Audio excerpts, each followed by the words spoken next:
It's true. Well, it originated in America. Yeah. So many of these things do. It's a brilliant point, Carl. I'd like to hear from anyone listening who's, and I mean, well, they'll just lie, wouldn't they, I suppose? Yeah. I don't even use sort of flies. No? Usually. I sort of pull my wife on, my sort of tracksuit. So that's why I wear sort of like elasticated waistbands all the time. Exactly. Just sort Speed. of like... Yeah. You got to get in there with the minimum of effort. Yeah, and out. Sure. Often I won't shake. No, no. To my detriment, because it often leaks out a little bit later, doesn't it? Ever been out on a date with a girl where it's just trickled down your leg and you wish it hadn't, and you're thinking, what if she gets my trousers off later? She might smell it or see it. What? What? I don't know. I don't know what I said there. Right. Feeder, come back around on XFM 104.9. You're listening to Ricky Gervais. Yeah, I'm with him as well, Steve Merchant. I was thinking of dropping that.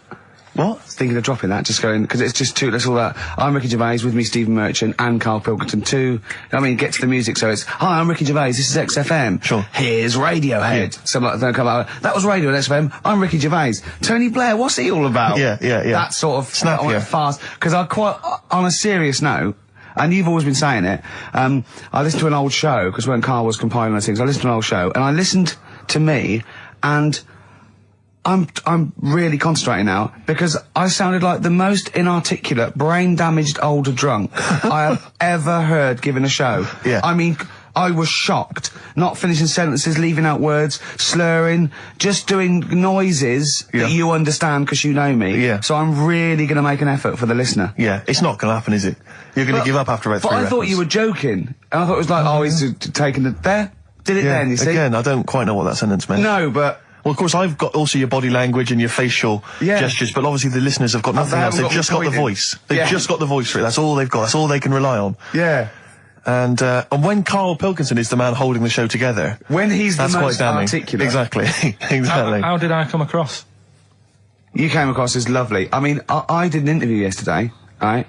And I was trying to describe you to this journalist, and I was going, it's like a cat can talk. Because the things you say, I just want to know what your world is. You know, when a cat comes in, you go, where have you been? And it looks as you're like, you know, it can nearly understand you. And you're like, I wonder, I'd love to know what that cat thinks. And with you, it's almost like we've got one. Yeah. Yeah. Did you like that? You can also lick your own testicles, I think, can't you? So, yeah. Did you play the Doves? And Envy on XFM 104.9. I'm Ricky Gervais, with me Steve Merchant. Absolutely, yeah, hello. That clang you heard there isn't Karl. No. Karl's away. It's Sturgis. Claire Sturgis is here. Yeah. You'll know her from the Claire Sturgis show, but we know her from our early days on XFM, and, you know, we're good friends. It's sort of like old times, isn't it? And Karl is had a little surprise birthday present. What's the story with this, Claire? Because I don't know about this. Do you know, I came in on Monday expecting to see his little smiley face, as usual, and it's always not here.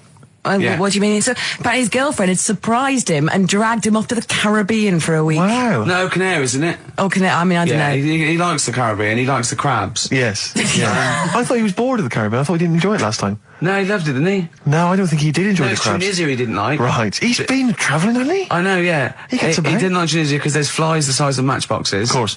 And, and midgets in the kitchen. No, there's nothing wrong with that. Yeah. Midges or midgets? Midgets, he said. Right. It was midgets. He wasn't saying anything bad, he said that there were lots of midgets in there. Lots of midgets in the kitchen. I used to sell mackerel. Did you? Yeah, I had a pet magpie. Did you? Called Maggie. Oh, pet magpie. You mean you captured it and didn't let it go away? Yeah. Can't have a pet magpie. But then it got really vicious. I mean... Well, it was let me go. What do you keep it in, a rabbit hutch? No, it flew around, but it used to just, like, come to me all the time. But then it started pecking me head and stuff. That's not a pet magpie. That's a bird in the garden. No, but I could actually... I could hold it and stuff. It wasn't scared of me, and it knew it was me. It used to come down from, like, the top... It hated you. That's why it wanted to peck you. Is that... And the other thing... I always remember being younger and like walking through the woods to school with my mum, and like, I was chasing a butterfly, and she said, "Oh, don't do that, Karl." And I said, "Why?" She said, "Because they only live a day." And I said, "Oh, all right, I'll get a dead one in the morning."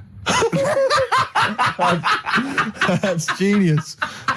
That's great. That's quick thinking, isn't it? Oh, that's sweet. Let's play a song. Oh. I haven't seen it. What's it? It's Scorsese, isn't it? It's Martin Scorsese, and I've bought the film actually recently because I was intrigued to see it, but I've not actually watched it. But from what I understand, the reason that it was so outrageous is because it has a whole sequence which shows what it would be like if Jesus had lived his life and not martyred himself on the cross, but lived his life as a human being, part of which is him having sex. And so I think that was chiefly what the outrage was, that it was showing this godly man to be, you know, as human as he was supposedly, you know, because he's supposed to be human as well. So that's the reason. That was the reason that there was complaints there. I don't know. I haven't seen the film. Well, I can't say. You see him, do you? You see him having sex, I think, yes. Although it is an actor, Carl. Yeah, it's not actually Jesus Christ. It's not the real Robert Powell. No. It's an actor playing Robert Powell. Is that, you see, sex on films and all that, right? When I was growing up, I'd be watching... No, I'm just saying an example of this, really, right? When I was growing up as a kid and I'd be, you know, watching films with my dad, right? He'd really be enjoying a film, right? And then a sex scene would happen. Right. And he'd go... On film?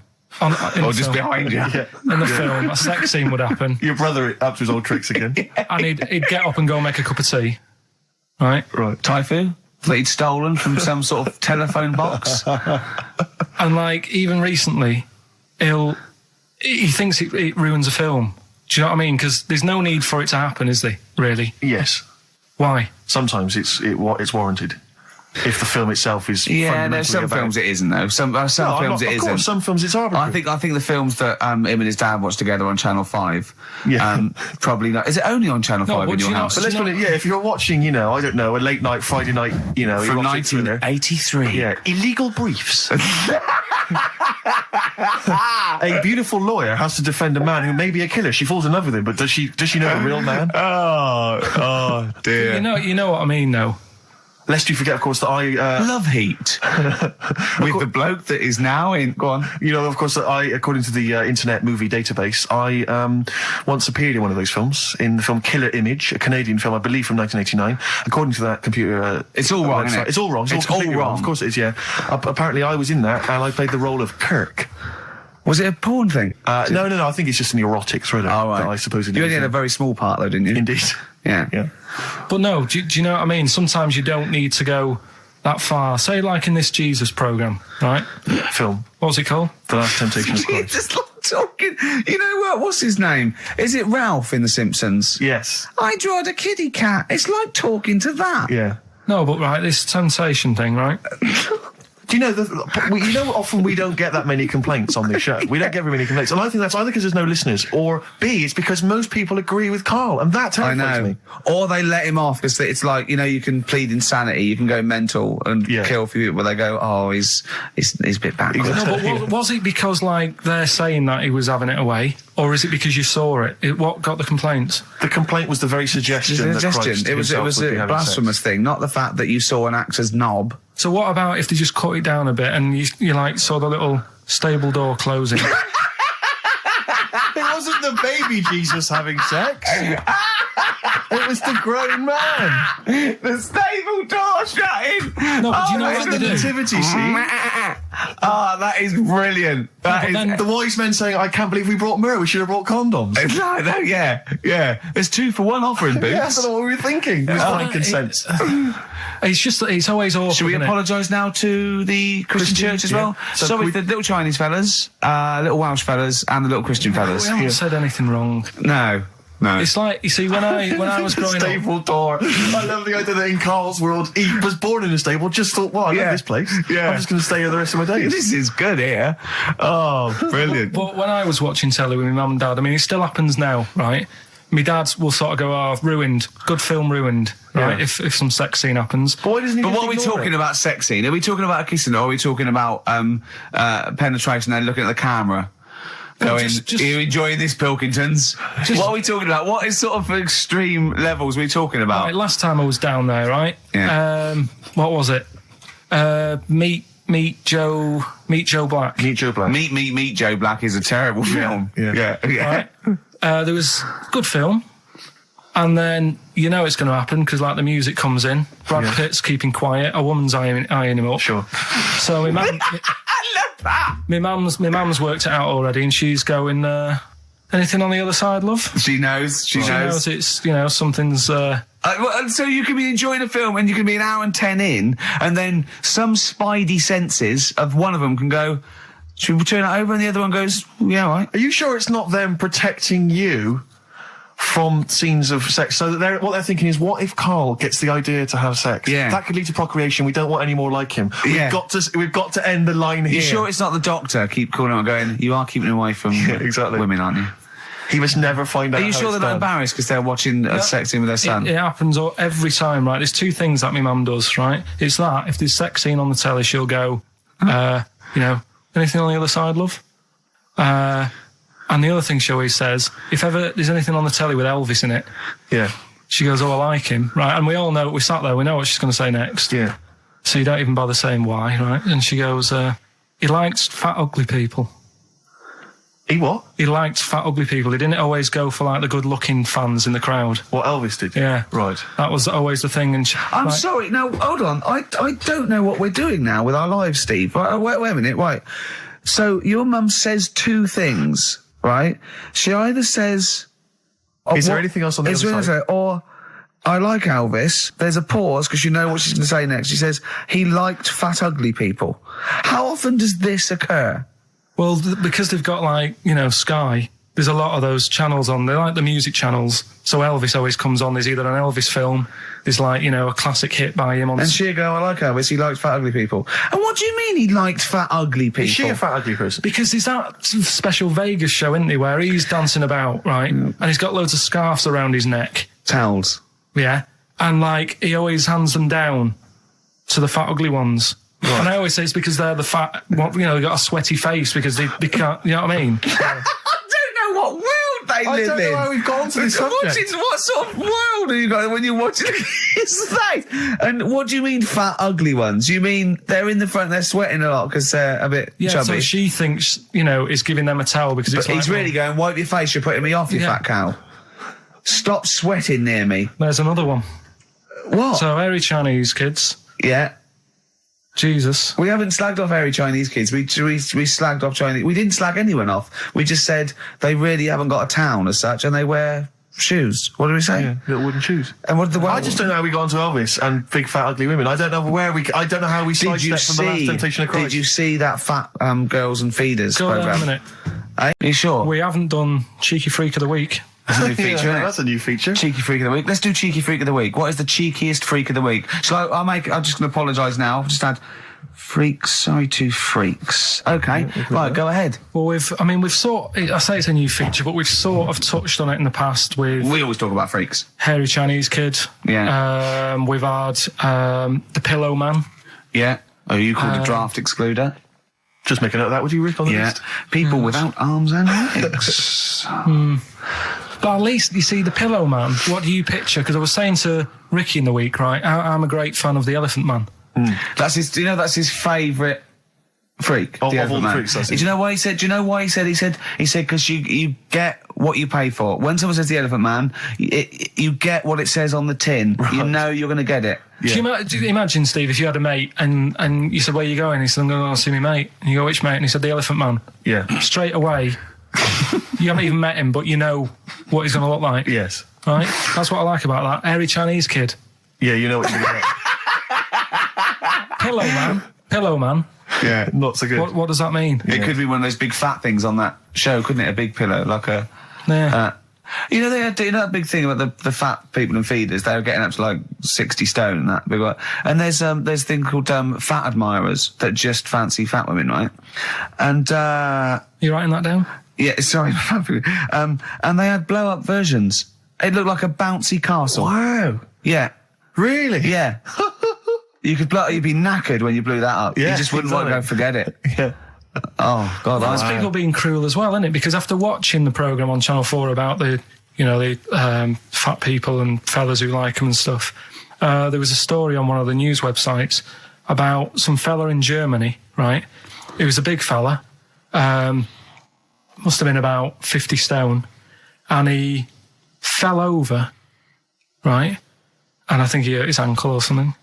And timber. They sent firemen instead of like an ambulance. Yeah. So straight away they're having a bit of a laugh. They're not. No, they've got winching gear. Well, they didn't know. They didn't have winching gear. They had to use the hose pipes to carry him out. I think it was Ananova, that news website. They had to use the hose pipes. So they made like a bed using the hose pipes. Oh, yeah. And had to carry him out on that. And then they had to sort of get him into a special truck, they said. Mm-hmm. And do the same when they got to the hospital. I mean, that's a bit... That's mad, isn't it? They shouldn't do that. Although, Carl, I'm loving that story. I'm just worried that we're not going to be able to fit in Cheeky Freak of the Week. What's the Cheeky Freak of the Week? All right, Cheeky Freak of the Week. Something I found on the net. Yeah. A fella who had 27 toes and fingers. In a jar? No, still on him. And proper ones as well, not like little stumps and that. Proper, fully formed fingers. He had like... Was he a pianist? Close-up magician? I don't know what he did. He just said that he's... Cat's cradle professional? Did he ever work on finger bobs? He was saying in the week. For the crowd scenes. I'm now going to do Braveheart. Yeah. He said about the Elephant Man. He said, I want to do a thing right with freaks where it's good and bad. He went, what did you said? The pro about him is... What about the fella with loads of fingers, or...? No, the Elephant Man. Well, he said the bad thing is he stretches his jumpers. When he puts them on. Yeah. And what's the good thing? Sort of, he never gets up and goes, oh, my hair's a bit of a mess today. No. He's always having another bad face day. I don't complain about his head and shoulders. Are you taking the piss? Yeah. Oh, dear. So that's freaky. Didn't you see an elephant woman in Manchester? Yeah, leave that. What do you mean, leave it? No, because it is sad. I know it's sad, but I mean, I don't know what my next sentence is. No, people always that should be the end. I don't need to say anymore. People will know what she looks like. It's a good name for her. Did she like buns? Oh dear! It was when it's when my dad was a taxi driver, and he used to sit in the front. Yeah. And she used to get a lot of taxis. Yeah. And he only charged you half price, didn't he? He was a good guy. Well, the bad thing is as well with people like that, you don't want to offend them because they never forget.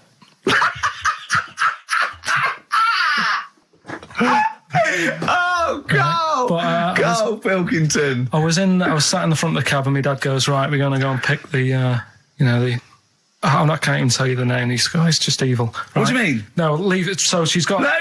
No, Carl, please. tell me what he said. No. You've already stitched him up, he's Stephen things from Little Welsh I don't fellas. care. Right, what did he call her? Steve, back me up on this. I really don't want to be to. fair, our opinion of him is already pretty low. Look, tell me what he said.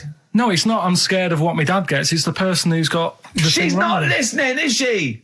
Well, her headphones wouldn't fit on her head. Tell me what he called her.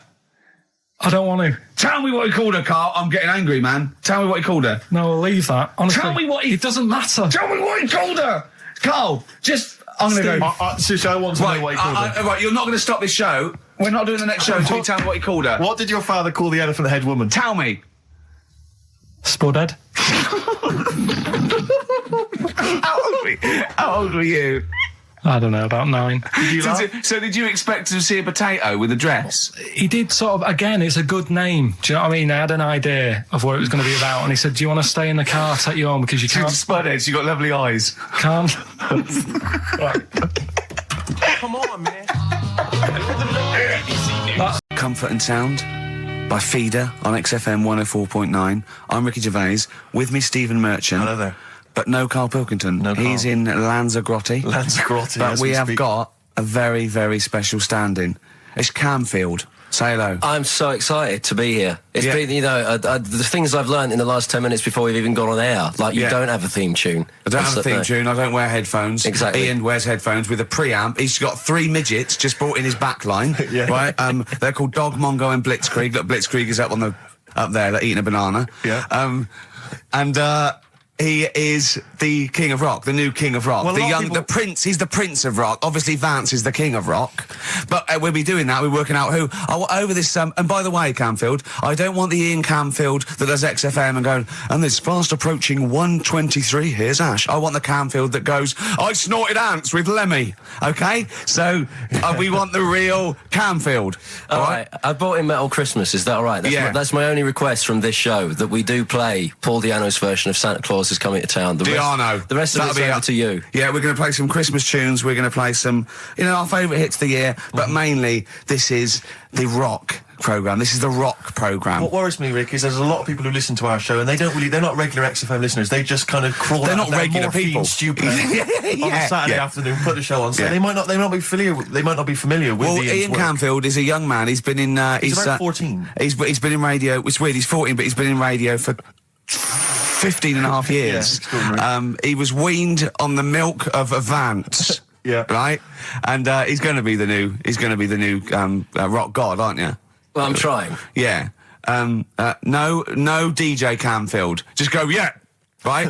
And over the 2 hours, I want to work out the 4 pillars of rock, right? I want 4 names, 4 pillars of rock, right? Huge rock pillars, and then I want the king who stands astride them like the archangel of metal. So we'll be asking Ian, every few minutes we'll be asking, right, who's your first pillar of rock? And then, keeping the one that stands astride them, okay? And how many do we need? Well, we need 5 names then, don't we? The 4 pillars of rock and who stands astride them. Right, okay. Like the Overlord with these Axe Attack albums. Yeah. Yeah. This is Oasis. Christmas. A lot of people ask me, Camfield, I'm sure you can you've probably got experiences of your own that you might want to talk about, but people ask me what Ricky's like in real life. And I don't want to get grotesque. It's Christmas, people are listening, people are eating sandwiches, but he has a flatulence problem. I don't know if you're aware of this. It is... It's not a problem. Right. Well, it is for us. Yeah.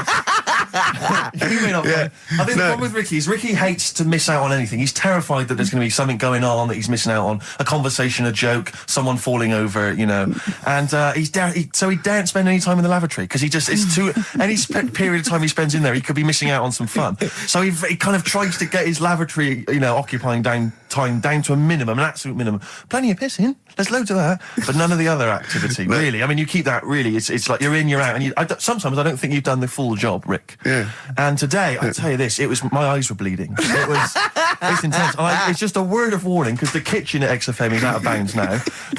No one's going in there until the new year. A to J in the library. A to J in the record library. I'll tell you this: I don't know if like Tony Blackburn's in the building. His wig will fall off. But seriously, not that he wears a wig. He doesn't wear a wig. But if he's going down now, maybe he wants to play some Beach Boys. I mean, seriously, forget I'm a Celebrity, get me out of here. Forget you might have survived in the jungle, Tony. But you get down there, mate. Tony, would you rather eat a plate of maggots or go and get Beach Boys? Exactly. Saying A to J. Oh, pot pickers. Exactly. Jesus Christ. It is absolutely extraordinary down there. So I'll just be warned. But it's Christmas. Yeah. It's Christmas. Why would Blackburn be listening to this? I don't know. He's probably doing a bit of Christmas shopping. Sure. And he's out and about with probably got his little, personal stereo on. Yeah. And he goes, I'll listen to the boys at XFM. Exactly. And Camfield, what do you think of it so far? Yeah. Yeah? Yeah. It's not Vance, is it? Okay, who... Ian, I know you're keen to know this, Rick. What are your thoughts on XFM? You get there, let's get behind the facade of Camfield. What do you think about this? Because we used to have, some conversations, You've been with XFM since the beginning, haven't you? I've been here forever, yeah. It's all right, isn't it? I mean, it's not quite magic. Well, no, if you think so. Got me eyes on the big 105.4, obviously, eventually. What, magic? Yeah. Now, do you think you want to do like a rock programme on something like Virgin or Radio 1 eventually? Nah, I don't think so. No? No. What do you want to do then? What do you want to do? I want to start playing stuff like the Eagles and Steely Dan and Bruce Hornsby in the Range, truth be known.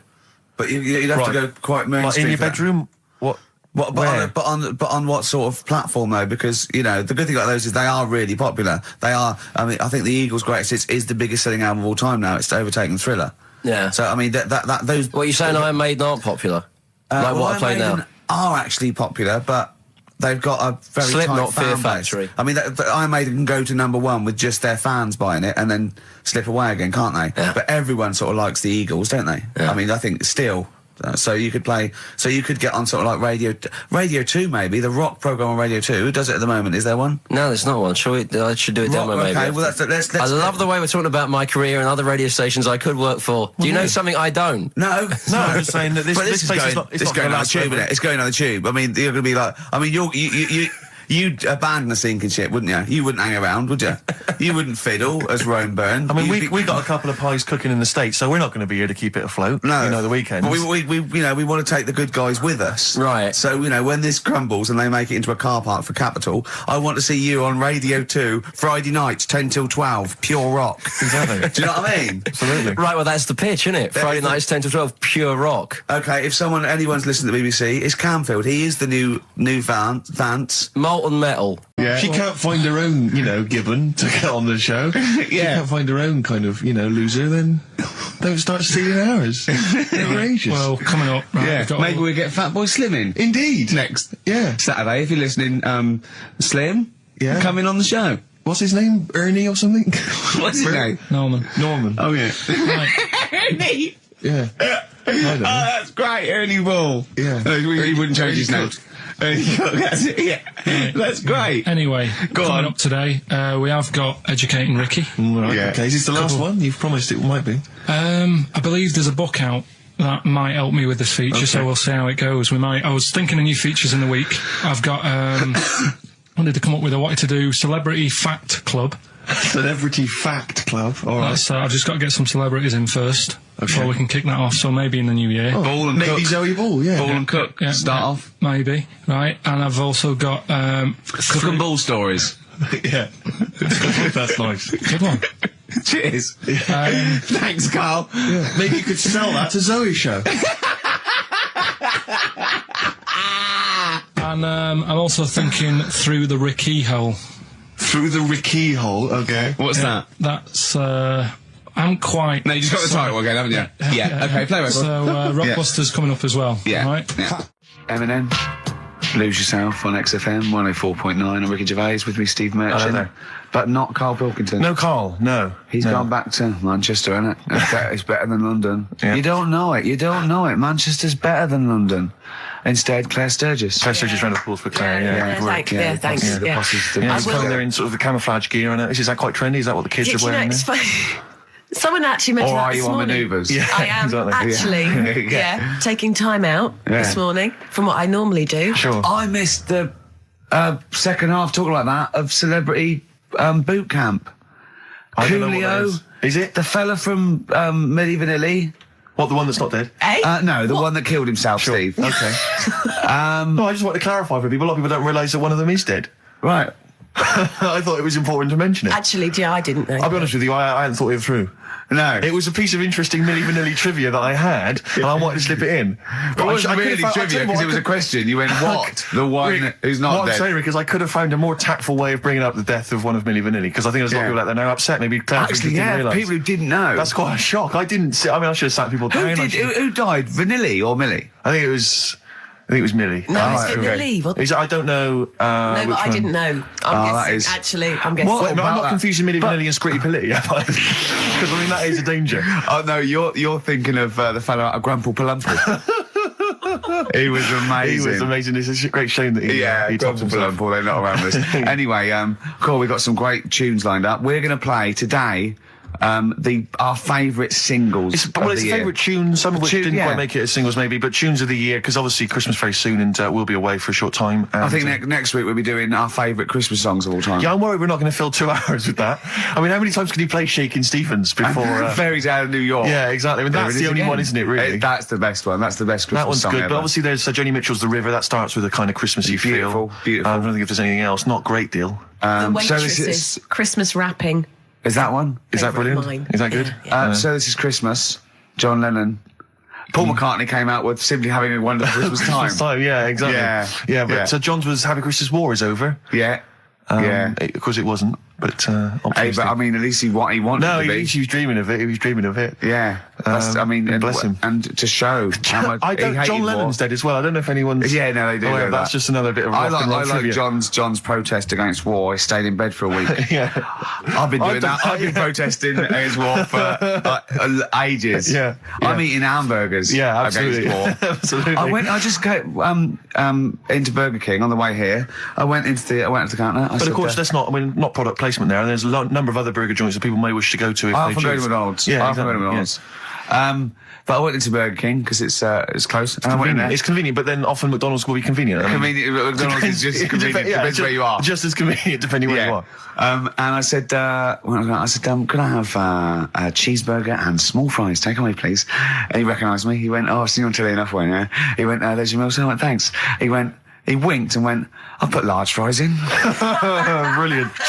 So that's so it's paying off. At last, true genius is being rewarded by the burger joints. Because, I mean, there's been a couple of times where I've been with you and, we've gone to a restaurant and someone's given you a free meal or whatever. And it's the way that it's like, you don't ask for it. It's just kind of offered. But I don't know what they're expecting in return. Nothing. I mean, do they think that you'll go away and you'll always think fondly of, Chad who works in Burger King? I just think they think, I don't know, they make I'm going to give him a little treat. Yeah. I know, I don't like it, but then I'm always grateful, and I never... Yeah. But the thing is, I'm slightly embarrassed. Did anyone around you hear what had happened? No. Because I imagine the resentment, just the whole room No, they on didn't. You. I had to go around telling them. I said, excuse me, did you hear that? He goes, no. He just gave me the free thing because I'm on the telly. And I went, I don't recognise. I went, you don't recognise me? I'm terrified now that that someone could be listening at Burger King HQ. I'm assuming this is an unorthodox procedure. And that little fella's got fired. But they know it's Leicester Square now because I just mentioned it. So they know which Burger King it is. Oh, my God.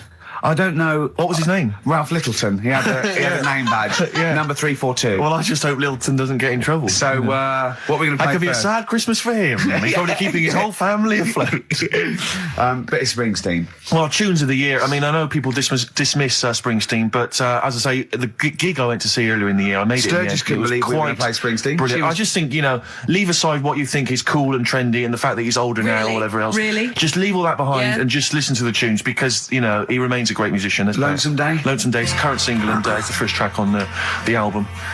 Free chips. Absolutely.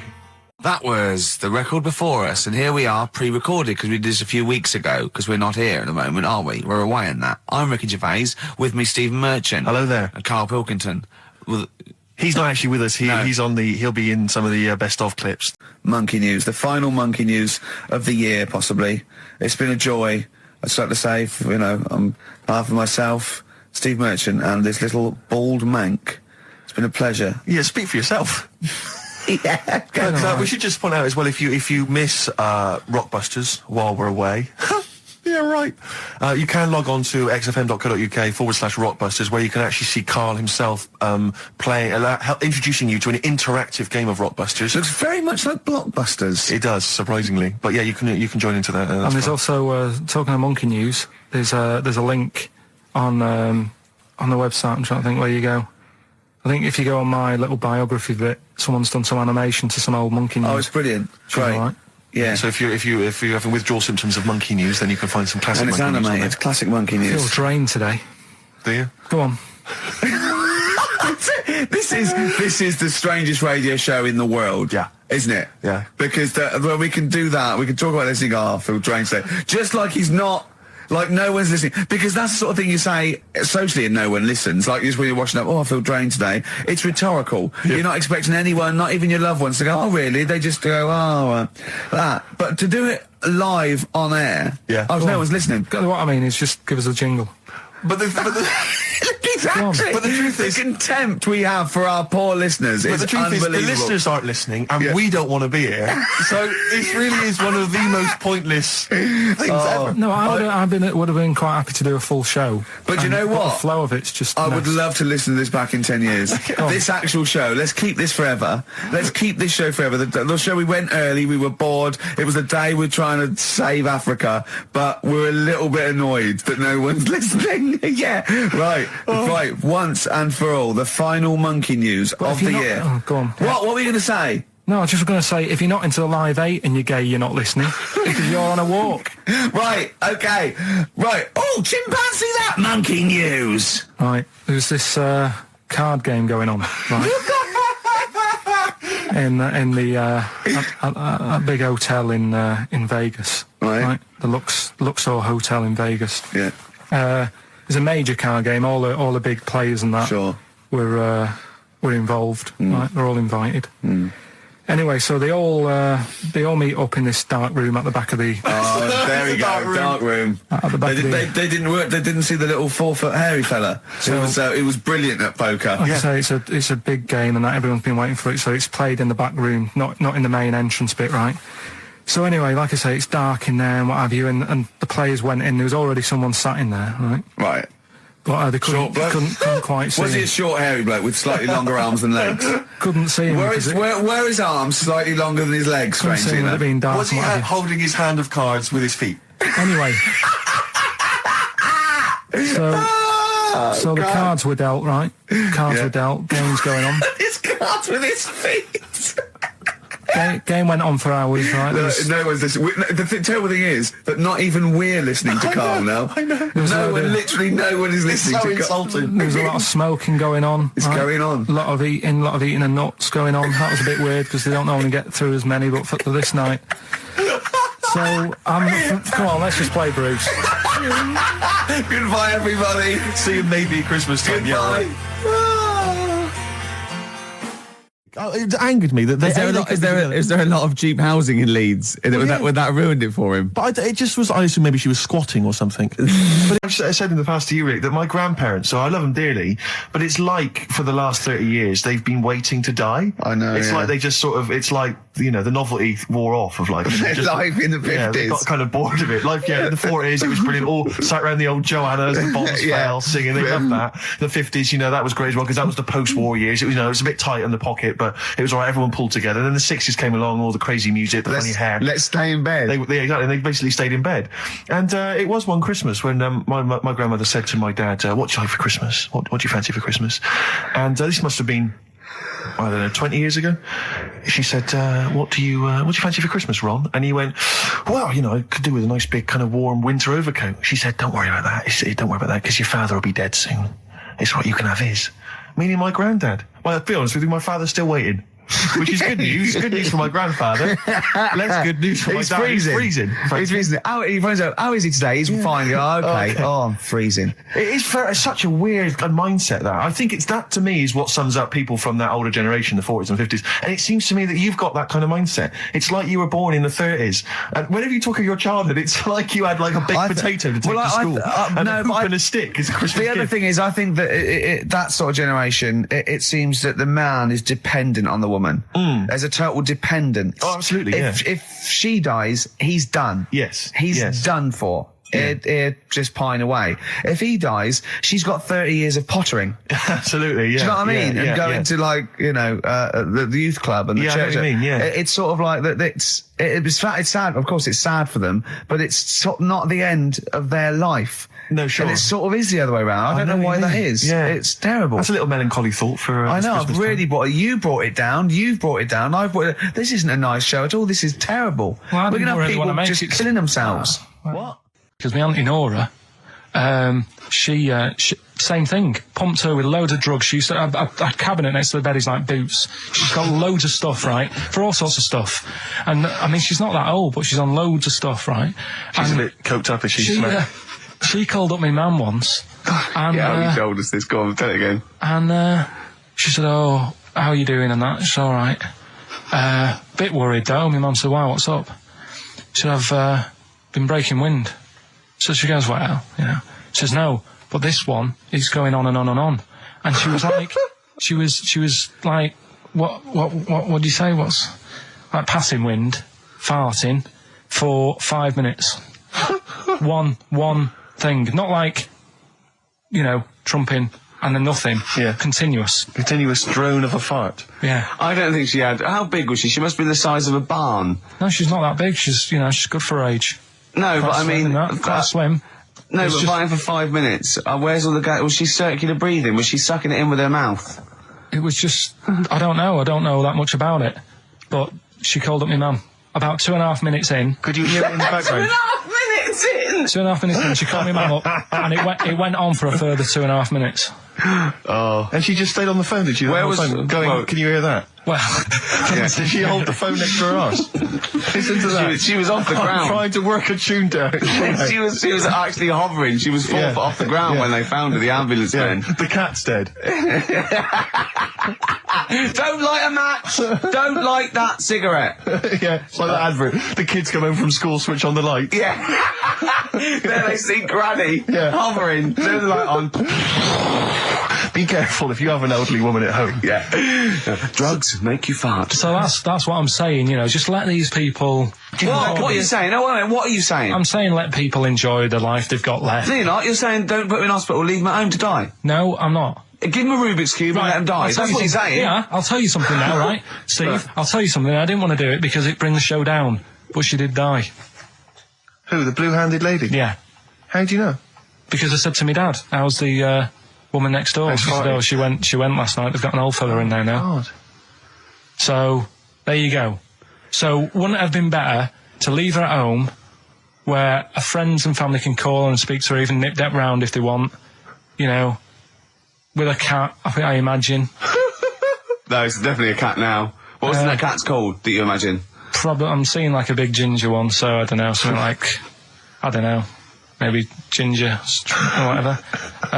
Maybe I had a budgie. But that's what I'm saying, just let them enjoy that life, because dying in hospital, I wouldn't like to do it.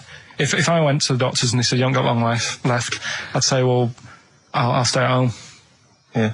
And that's the point I'm getting at. Turns out Chris Moores is a bit of a prick. Right. See you next week. Yeah.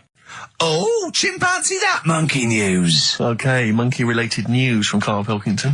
Right. Do you know the monkey that went into space? Yeah. Yep. It happened in 1958. Right. Now you know that. Yeah. Yes. What did he do next? What did the monkey do next? Yeah. One appearance on Celebrity Squares and it was like forgotten.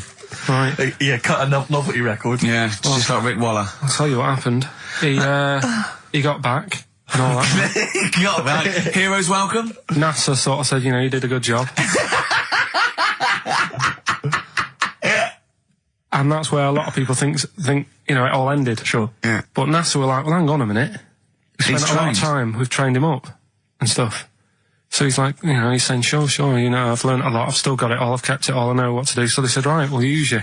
So he turned into like a bit of a trainer at NASA. We wanted to send you out on the top of an organ. yeah. You put on this little bellhop outfit. Could you smoke fags? Yeah. I'll have a go. So they were getting in new monkeys. You know, the main man at NASA was saying, can you teach these the sound? He's going, of course I can. Do you know what I mean? I remember it all, I know what's going on, I'll tell them what buttons to press, what to do in emergencies, that sort of thing. It was technically sort of employed by the army.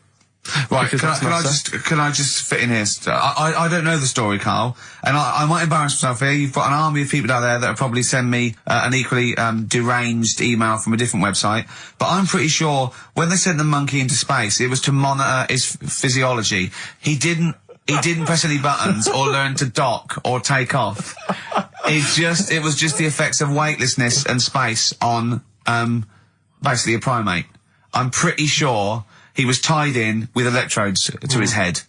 So, well, yeah, I'm pretty sure. Okay, I could be proved. But even if that were the case, and he had learned to press one or two very basic buttons... Definitely not. Definitely not. Even if it were the case, I'm pretty certain they wouldn't have brought him back to train up Neil Armstrong.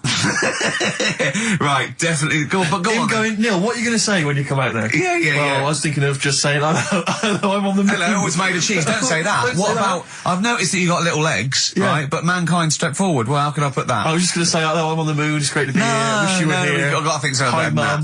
Yeah, go on. Anyway, basically he got back, they sorted him out with a nice pension. He was happy. Because of, like, the rank that he got, he was like, you know, he had loads of medals and stuff. He said, right, we'll make him a colonel. He got that. Like I say, he got a pension. How does it end? He died in 1969. He was buried with his wife. He passed away. His wife? I'm sure it just goes onto a different website about something completely different. And you're talking about Buzz Aldrin. Yeah. His page is missing. Oh dear. So Carl, if someone could call in. Did they train Leica the dog to sort of dock and re-entry? Did he, Leica? They didn't bother. They didn't even bother. They just sent him up there, and they didn't have technology to bring him back. And they just went, yeah, that's it. That's brilliant. Well, I can do that. Yeah. Amazing. Really? Yeah. What do you think of that, Carl? Rubbish, isn't it? Sort of brought it down a bit. But But the little monkey made a colonel. Hero. Big hero. What was he in? What craft was he in? Sputnik. Just hang on a minute. He was in Jupiter AM. Yeah. Let me see that piece of paper. Yeah, I can guarantee there's nothing there about his training other than let's hope he's not sick on the control panel when we shoot him up at 400 Gs. Oh dear. I love the fact that you think that this monkey was a high... Do you know what I mean? When you think of these things that are less in the monkey's face, do you think of the Planet of the Apes? Like they're sort of talking... sort of chimps and gorillas, and they're in tunics on horseback with snub-nosed rifles. What do you think of? Just a little monkey getting on with it. He knows his job, he knows what he's got to do, he gets on with it. Look, he's pressed the button, watch him press the button. This takes me back. Do you remember 1965, I think it was? We're going to use him to train other DJs. That's it then. Goodbye. Thanks, cheers. Okay, monkey news? Do you want a bit? Yes, please, play the jingle. This rush is weird. Oh, chimpanzee that monkey news. Right. They were filming a documentary, right, this telly company. Yeah. Doing a documentary. Who? Which one? One? Don't know. No, right, what was the documentary about? About monkeys. Yeah. Where was it? Africa. Right, when was this? I haven't got a date. Okay. Recently though, since the advent of television, obviously. Yeah. Actually, a bit of extra monkey news if you want it. Okay, always. Do you know the... Monkey news extra. Go on. Do you know the Halfords ads? Halfords ads? I don't think so, no. What happens? Halfords, they've they sell nuts and bolts and stuff. Right. They were using monkeys in the ads. Okay. Yeah. And what happened? Packet. Don't they sell bikes, Halfords? Well, mainly. Bicycles and motorbike stuff in that. Okay, so they're using monkeys in the advert. What happened? I can't handle it. What? I can't do this. Look at him. Look at him. So you're the manager of this place, and there's a couple there, elderly couple. They're about 60. They've had a lovely meal. He went, yeah, right. I went, but the gentleman, he's got a little bit of a heart condition. He takes a pill after his meal, as he should after meals. He's only taken Viagra, and now he's stuck in. Wedged in. It's gone, and it's stopping him getting out from the table. Yeah. So what would you do? He went, what? He's stuck in because of his dick. I went, yeah. He went, right. He said, I'd use the situation. I'd make cash. I said, you're not going anywhere. Do you want a pudding? Entrepreneurial. I like it, Carl. And he went, so that's that sorted. I've got the job on that. Next. I went, okay.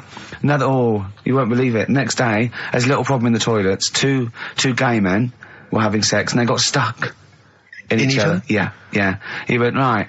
I'd say, is it the same fella as yesterday with the Viagra? If so, why was he let in again? He was on the door. Yeah. I went, it's not. It's too different. He goes, right. Does his wife know he's cheating on him? Yeah. He went, right, I'd go down. I'd go, and then he went, I'd say this isn't a restaurant problem. Call an ambulance. Strictly speaking, not a restaurant problem, no. But all right. Come on then, Carl. Right. So the film is Kes. You got to listen to it properly. At the end, there'll be a question about what's happened in there, so you got to listen, take it all in. I love the fact that in pole position, in positions 1 and 2 of his favourite films of all time, it's The Elephant Man and Kes. Yeah. That's brilliant. Yeah. Go on. All right.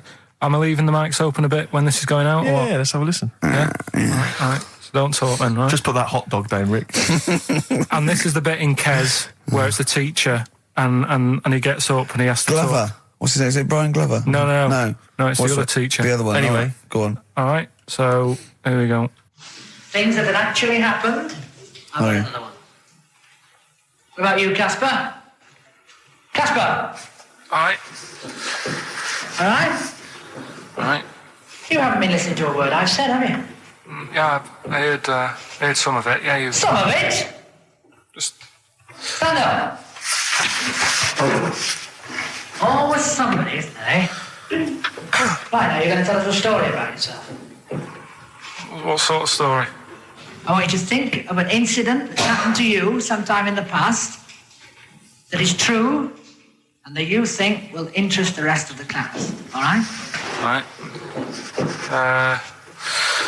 What about I work on a radio show at the weekend.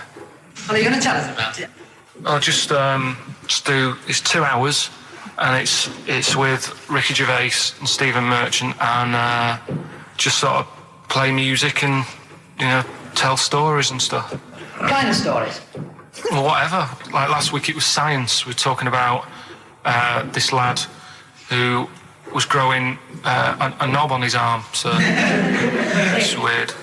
It's tricky, sir, because like with Ricky, he gets bored quick and he won't listen to the stories, and he'll start squeezing my head. All right. I'm not interested in what he does. That isn't normal, is it, sir? That. I mean, it sure is a bit gay. Is he? Just messes about, though. Do you know what I mean? I try and like come up with good stuff, like monkey news and like quizzes and stuff, but then he'll just, Ricky will just mess about. I mean, on Saturday he did it again. He squoze me head. How do you spell that? Squoze. S-Q... Oh, you're going to show it off the wall? This is a new word to me. Squoze is S-Q-U-O-Z-E. Now tell us what it is. It's when he gets me head and he puts one hand on the back of it, right? And he puts the other hand on the front of it and he just sort of swivels it. Swivel, right down the front. Oh, swivel's not it's spelled S-W-I-V-R. How many times a day? How many times a day does he swells it? It depends what time he gets in. If he gets in about 12:30, he could get a good 3 in. But I think, I don't really want to talk about. You've done enough, don't you? Well done, Billy. Big round of applause. Basement Jacks. Right, okay, let's get this right. Have we knocked this on the head then? Is this not happening? Oh, here he is. Look. Here he is. Come in. How have you... Oh, God. I don't believe that. Oh, that's pathetic. I do not believe that. That's absolutely pathetic. Now, they won't believe this, will they? No. Right, No. if I say that Jonathan Ross just got his massive member out, and he is a big lad, come and sit down. I've got your tickets, Mr. Gervais. Thank you. What's going on here then? I mean, why are you dropping off tickets? Well, because, in the spirit of the Comedy Awards, we like to have the rising young stars of the British Comedy Awards. That's right, and that's me. Well, we couldn't find any this year, so we've asked Ricky whether he would sit in the rising young star seat, and I wanted to deliver the tickets personally, so there's no excuses if he doesn't turn up later. Yeah. I always suspected that you were sort of pretty well endowed. Yeah. And now we've seen, it's on webcam. That was just one of my cocks. That's the one you're wearing today. Don't say that. No, This is meant to be the happening young station. What's going on? No, you can't say stuff like that. You can't.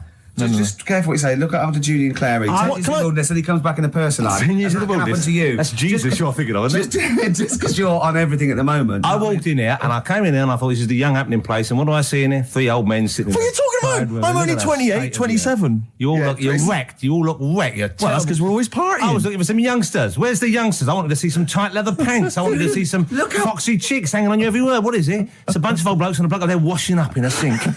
But look at him. He even dresses for radio. Look This at is him. ludicrous. It's amazing. Looks like I love the fact you were on the phone to Gervais last night, weren't you? Asking his advice. Yeah. On clothes. Look at him. He's going for the man down the DSS. I like that look. That's a nice look. Have you got a single pair of trousers that aren't elasticated at the waist? They're maternity jeans, aren't they? They've got a whole panel that puts this The forward. thing is, what I do at the end of the week, I can pop these in a pan and I can make a nice soup with all the food that's encrusted in As them. his years as a homeless come to the fore there. Look at you, one step away from Lawrence Llewellyn Bowen. I'd like to be that bit closer. But why are you dropping off tickets? Are you a little bit... Because I thought you were married and stuff. Why did you suddenly got this obsession with Gervais? Because I'm a bit rough, ain't I? yeah, it's like when you see Dale Winton out with those rough boys. I'd like to get one of my own. When a top celebrity in a lovely looking suit walks down the corridor with his penis out, Yes. Yeah. I know that I'm still attractive. You've arrived. I was inaugurated in the same way. For me, it was Des O'Connor. It's like it's the passing on of the baton, if I may use that euphemism. and you've been battened. It's fantastic. Well, it is a pleasure. I don't think I'm complacent just because I'm mixed with you. I still wake up and think, I don't believe it. I'm mates with Jono. Can I just point out one thing? I was listening to the show last week and I heard you, as always, revealing a little too much about yourself, if you don't mind me saying so. Yeah. Steve, not as much as you. No, but that was just for the benefit of the room. Yeah. And talking about when you used to occasionally urinate in the sink. Yeah. When you were around my house last time and I came in and you looked a bit shifty. No, please reassure me. It was more ownership. I was like, I went to my territory and then other people that come in and go, has Gervais been round here? It's like just marking my territory. Because my coffee the next morning had a hazelnut tang to it that I don't remember putting in. Can I just say something? Because I used to mention to you, Gervais, when we first started getting involved in the business. Yeah. I used to say, if there was one celebrity I'd like to be friends with, it's Jonathan Ross. Yeah. Lo and behold, Ricky's befriended Jonathan Ross. I'm nowhere to be seen. But Not invited round. Ricky told me that I could be his friend, providing I never extended the arm of friendship. Right. Yeah, if you ever... I thought as much. He tries to keep everyone else down he works with, from the office, all the other shows. He tries to keep them down. I didn't even want you to come in. I wanted to meet you on the steps. Yeah. I didn't even want to tell you you were around. But you called. He went, who's that? And he saw your name come up and he went, well, can I meet him? Well, you're coming tonight, aren't you? This isn't Radio 2, by the way. These links are way too long. This is snappy radio. We have to play out... Yeah. You might The be kids have lost interest. But the kids want to hear... So this is, we should explain what this is if you've just tuned in. It's one of those stupid lateral thinking problems. That Karl himself has created. Yeah, that was his homework. Right, this one. It's a fella. He has a normal day doing stuff. Nothing wrong with him. Right? And it's the twist in the tale. It's just like Tales of the Unexpected. Yeah. Just a normal day, nothing wrong with him. Hold on, though, he's got the legs of a fish. Go on. So that's why he's been hiding his legs. So Go on. He does his the legs of a fish. Sorry, can't carry on. He has his working day and that, and then he gets a bit tired. Goes to bed. He puts the light on, leaves it on, goes to bed. Oh, that's crazy. That's mental. I can't think what's happened. Anyway, here's Radiohead. Right. Okay. What? The question is, why does he put the light on when he's going to bed? He's had a normal day. He's come home from work. Is that right? He's come home from work, or he's not been working? Yeah, he's just been out? No, he's been working and stuff, I think. You think? You've made it up, Karl. You can decide. So the question is, why has he put the light on when he's asleep? There's a reason that he's put the light on when he's asleep. Has he gone to sleep? No, Karl, don't shrug. You're meant to answer these questions. He put the light on before he went to bed. Yeah, and the question you're asking me is why? What's the scenario? And the light's on and that, but he's gone to sleep. Yeah. He started reading and then he fell asleep. No. Did he intentionally, for some reason, put the light on? Every night. It's mad. Sounds mad. That's Karl, doesn't it? Every night he does it. Yeah. He puts the light on when he goes to sleep. Karl, is the point of this, he puts the light on for a very good reason. Not for us, but for some people. He's blind and it's always been on, and he thinks he's turning it off, but it was on in the day, and he thinks he's turning it off, but he's turning it on because he's blind. No, that'd be stupid. That works. No, that works great, Rick. Yeah. Thank you, Karl. So you've got to come up with... Hang on. If you're blind, why would you put a light on? No, he thinks it's off. Yeah. But why would he turn it on anyway? Just think so he doesn't get burgled, so people know he's in because he can't see him. So he just he puts the light on when he's there, then he turns the light off when he goes to bed, so people think it's fine. But he's got it out of kilter, and actually he's walking around in the dark all day. I don't believe that if you're blind, you turn your light on. I don't think you'd be living on your own, would you? I'm not having that for a second. Do blind people live on their own? I'm not having that for a second. Well, some people do. Lonely blind people live on their own. No, if you got bad eyes. What, even women? Are there any blind women who are living on their own? Well, never mind your concern for the partially sighted or sight impaired people coming to London. Get on with this. Yeah. So there he is. Yeah. It's like, a bit tired. Yeah. Just put the light on. Get to bed. Yeah. So he turns the light on and he goes to bed. Yeah. Oh. Should we play a track? He's not sleeping on the job. He's a lighthouse keeper. Well done. Is he a lighthouse keeper? That's not it, Karl. He's a lighthouse keeper. Right. Why wasn't the light on all the time? Because it's light in the day. You idiot. Play a record. What? Play a record. You're a buffoon. No, actually, the light isn't on in the day, is it? No, it's not. I think you're the buffoon. Yeah. Karl has won! You know, I was on the. This is true. I was on the tube, right, coming in to meet Gervais the other day, and I was wearing a suit, and my mobile phone slipped out of my pocket, and it landed on the seat, and I didn't realise this. And as I was about to get off, some bloke who was sat there like an old guy, he picked up the phone. He went, "Oi, Lanky, you dropped your mobile phone." And I was like, "Well, I thank you for pointing out I dropped my phone, but did you have to do the Lanky?" Well, you knew who he meant. I bet you turned round straight away. It worked. Knew what he meant, Steve. But he's done you again. But I was the only person stood up. It was a fairly empty train. Was there any other lanky people there? No. Well then. No, but my point was there was no one else at all who was about to exit the train. Okay, so he didn't need lanky. He could have gone, "Excuse me, sir," or "Oi, you," anything, but "Oi, Lanky." I know. It's that thing, though, isn't it? That's what I'm talking about. You say the thing that you don't want to say. It's like me with Ken Dodd and Will. I think he wanted to say this. Oh, well. I think he took pleasure in it. I think he went, "That bloke's lanky. I shouldn't say that." "Yeah, I should." "Oi, lanky. What's he going to do?" Phone. Yeah. "Do you want your phone back or not?" Electric Soft Parade. Oh, I'm looking forward to it. Was it Nelly? Nearly dead. It nearly died. It nearly died. I was interested in it. I remember reading it, and there was one element of the story. You were thinking it was going to be a cheap holiday. Well, you're not going to pay those prices. 400 quid, host seasons, you're having a laugh. That's nothing. Mansfield car park. And there was an element. It said in the news report, it said that while he was down in the ground, he began and ended a relationship with a woman. While he was down there, some fan who was a fan of what he was doing, he started communicating with her through the tube. I don't know the ins and outs of it, but they began a relationship and it ended. And I have to say, I remember thinking, you know, when you read that there's a man... How did it end? Well, why did you go that this isn't working? That's twice you've stood me up. Yeah. Well, I can't get out, can I?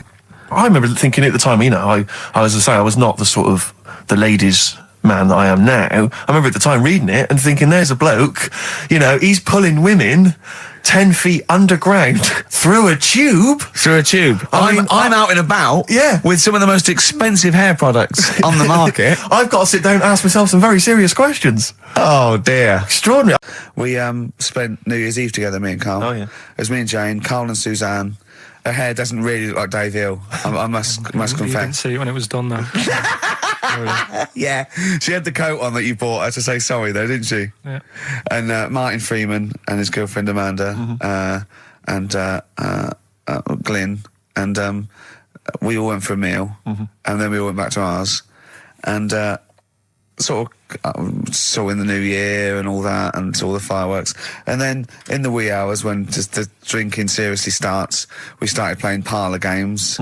And do you know that game when you go round, started off like with pop bands or rock bands, you have to say a band and then they have to come up with a band immediately that starts with the letter that your band ended with. Right. So Suede, E, Erasure. Do you know what I mean? Go round. Yeah. We did that, right? And then we had to change that because people were sort of using the same ones crop up. So I said, well, let's do Animals.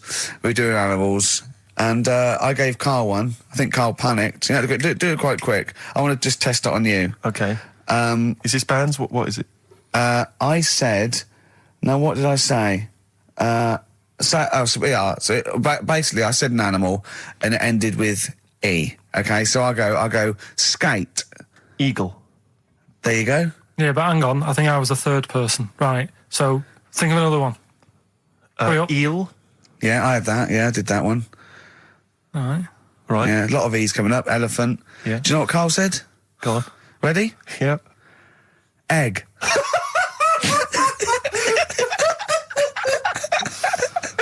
Oh, in a sense, I suppose. Egg? He went, yeah.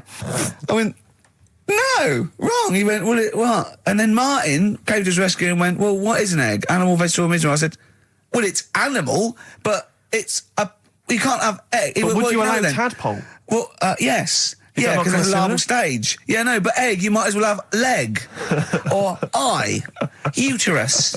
It doesn't count. Egg, you panicked.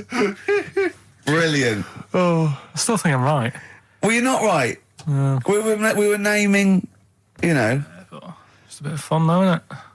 Yeah. Exactly. Yeah. Why obey the rules? It's exactly. Yeah. No, that is true. Don't that bother is with the true. rules. That is true. You had the fireworks in the year, did you? Yeah. What, you had them yourself? Or No. You could stare across the river. We could see them. But actually, very impressive. And I'll tell you what, they got it right this year. Instead of 2 hours of letting off fireworks. People were going, oh, can we go now?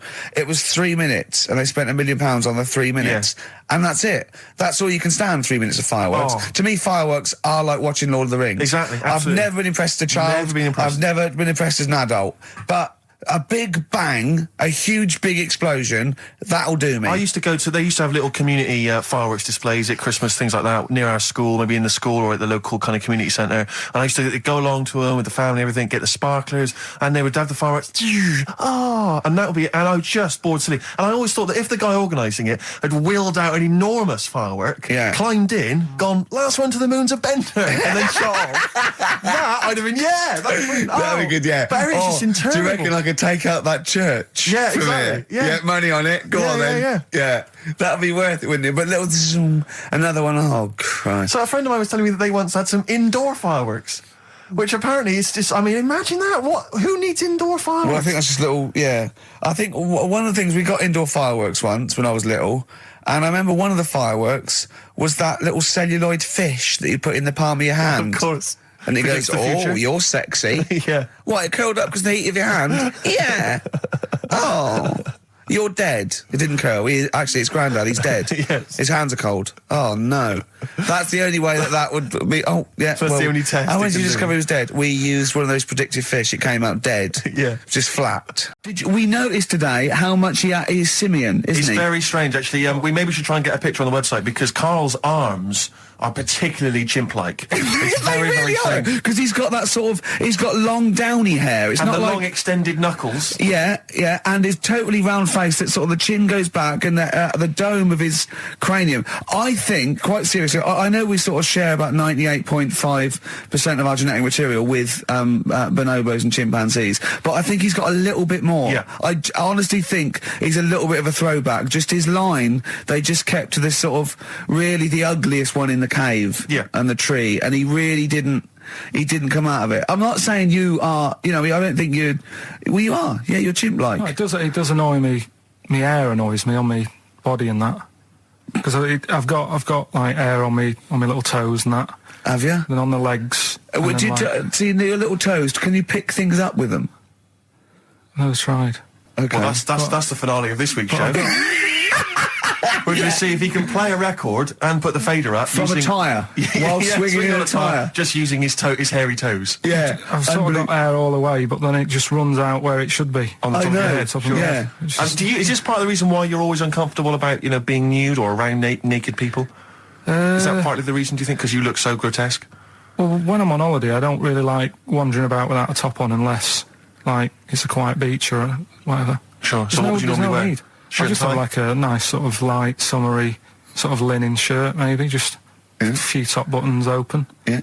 But I don't like... The naked body isn't that nice anyway, is it? You know what I mean? Whatever it is, if you're a cat and you're shaved, you don't look that nice. Do you know what I mean? But with I think you'll find a cat is naked even with its fur on.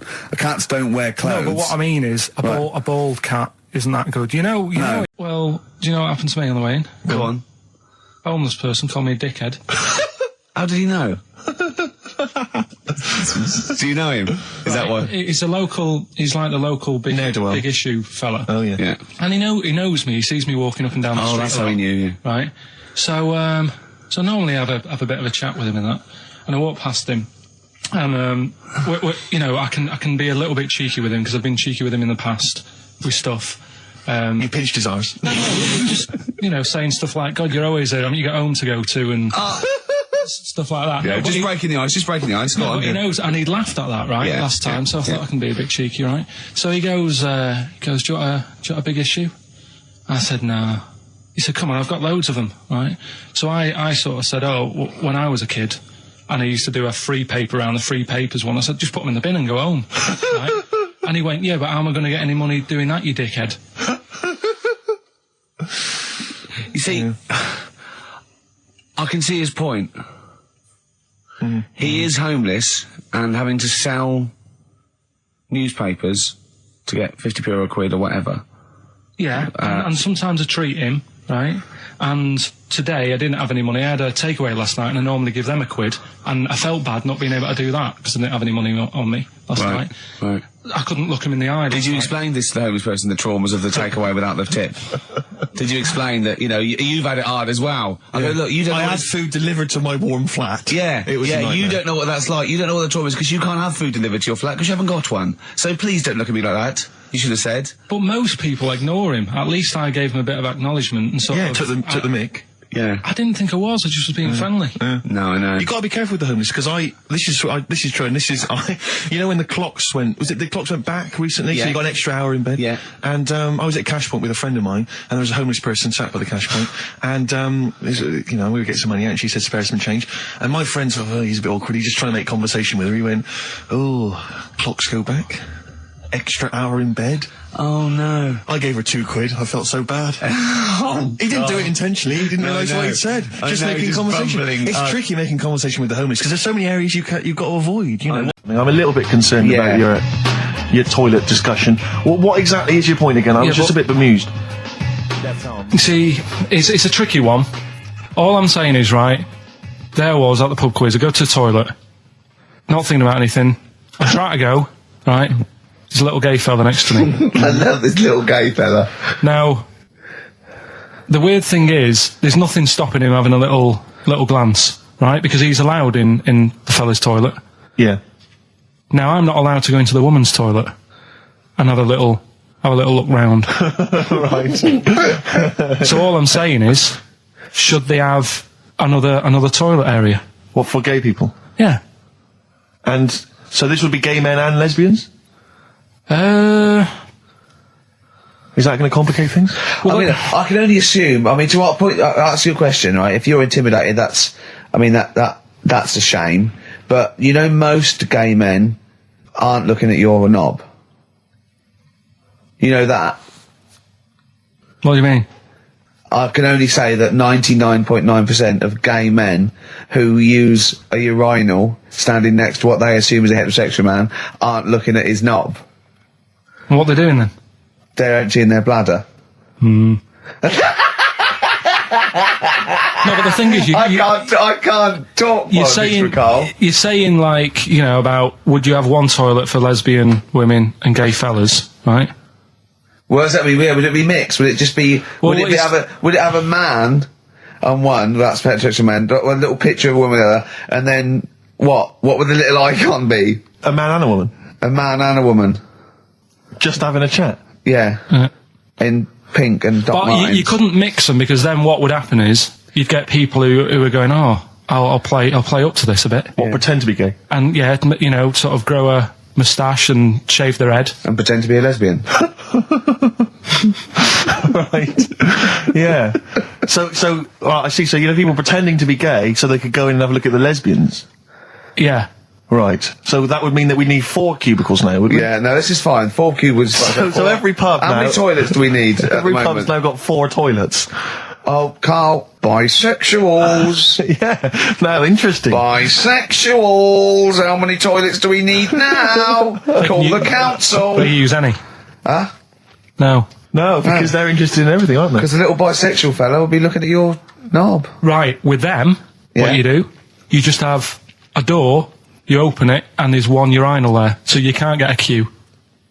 They have to sort of wait. I just thought that. Well, why can't there just be a thing between the urinals, so no one can look at anyone else's knob? Wait a minute. Just to go back to Ricky's point, what stops, even if we've got the toilet for gay men, what stops the gay men who want to have a look at your willy going in the regular toilet and pretending that they're straight? Most men don't wear gay across their head. Exactly. They don't have a tattoo. There's no branding yet in the British house where they have to declare. So we're going to have to expand this. So we've all got to carry identity. Do you know you can see a gay, can you? Coming a mile off.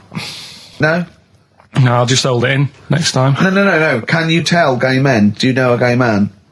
I'd say, probably... If you did if you lined some people up... Yeah. ...and said, point them out, I reckon I'd get... But hold on, we're not talking about people dressed in leather with the arse cut out and an handlebar moustache. Yeah. We're talking about, the everyday, non-seen... of course. Yeah, but I mean, suppose I put you in a room and there was 10 naked men, right? Yeah. And there's 5 gay men and 5 hetero. Could you walk along that line looking at those gay... Am I naked? No, you don't have to be naked. Why would you have to be naked? To catch them out.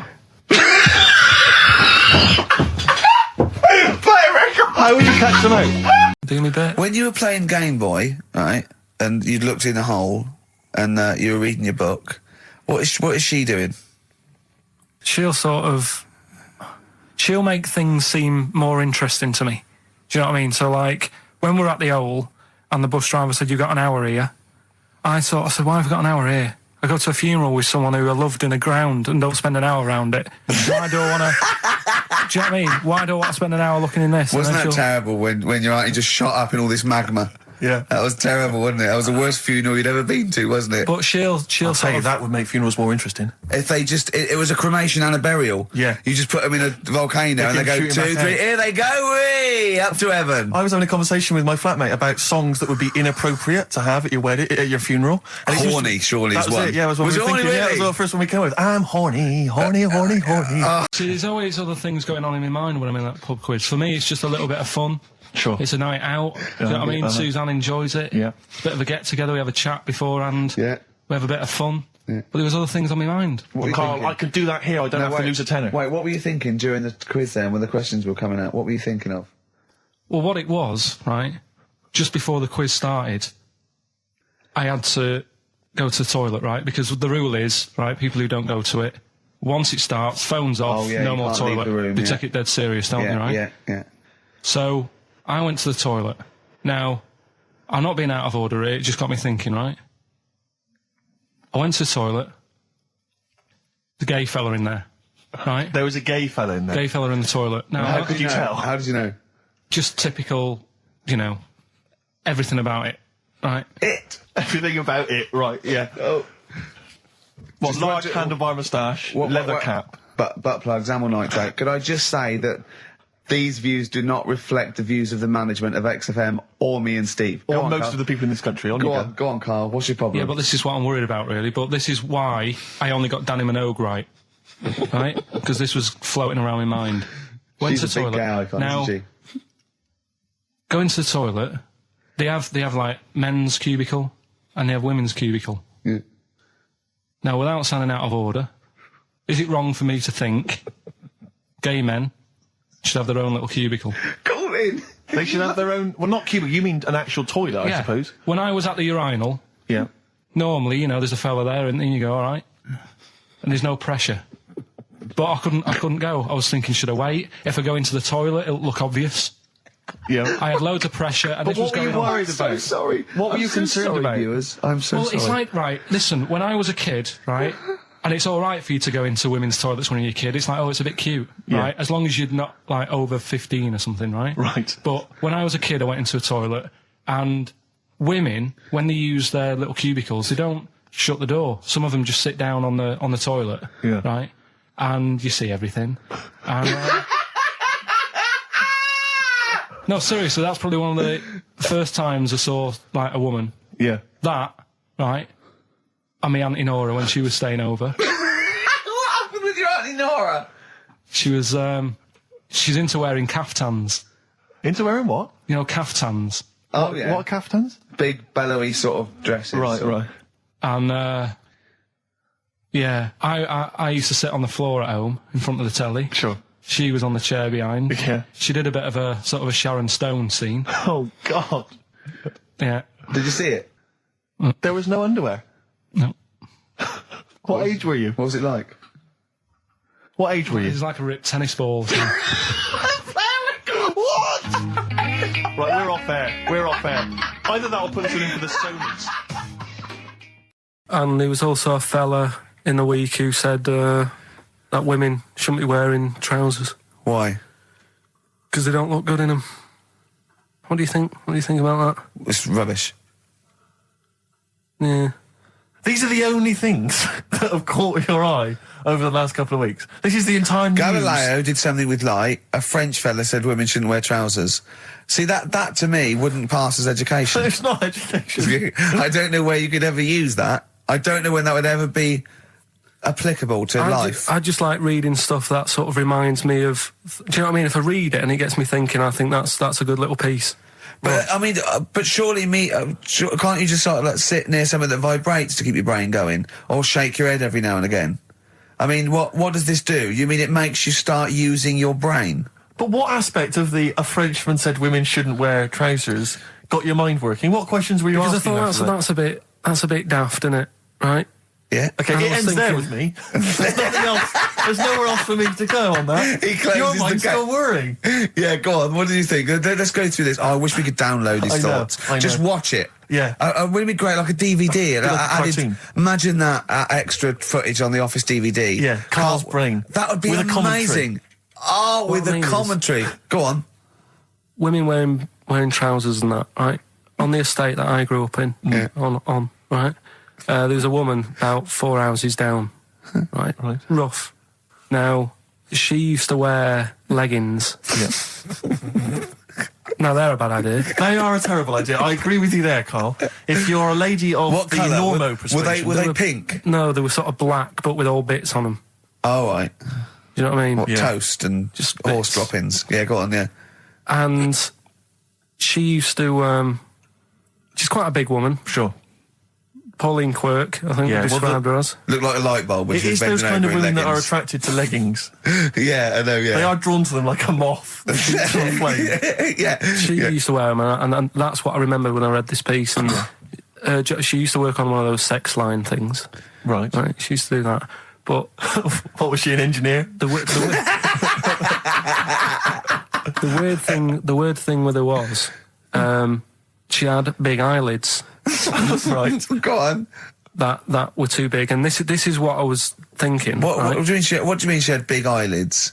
How big do eyelids have to be for you to go, they're big eyelids? What was she shoplifting with them? Would she come out of Dixon's with, like, radio stored in them? What do you mean she had big eyelids? It was another one of them popular things around our way. Do you know? Like, what do you mean popular things? They go, oh, I'll tell you what, they're all the rage. Can I get some big eyelids, please? No. It was just like one of them things that people suffered with. Just big eyelids. They could hardly open their eyes. What do you mean? What do you mean?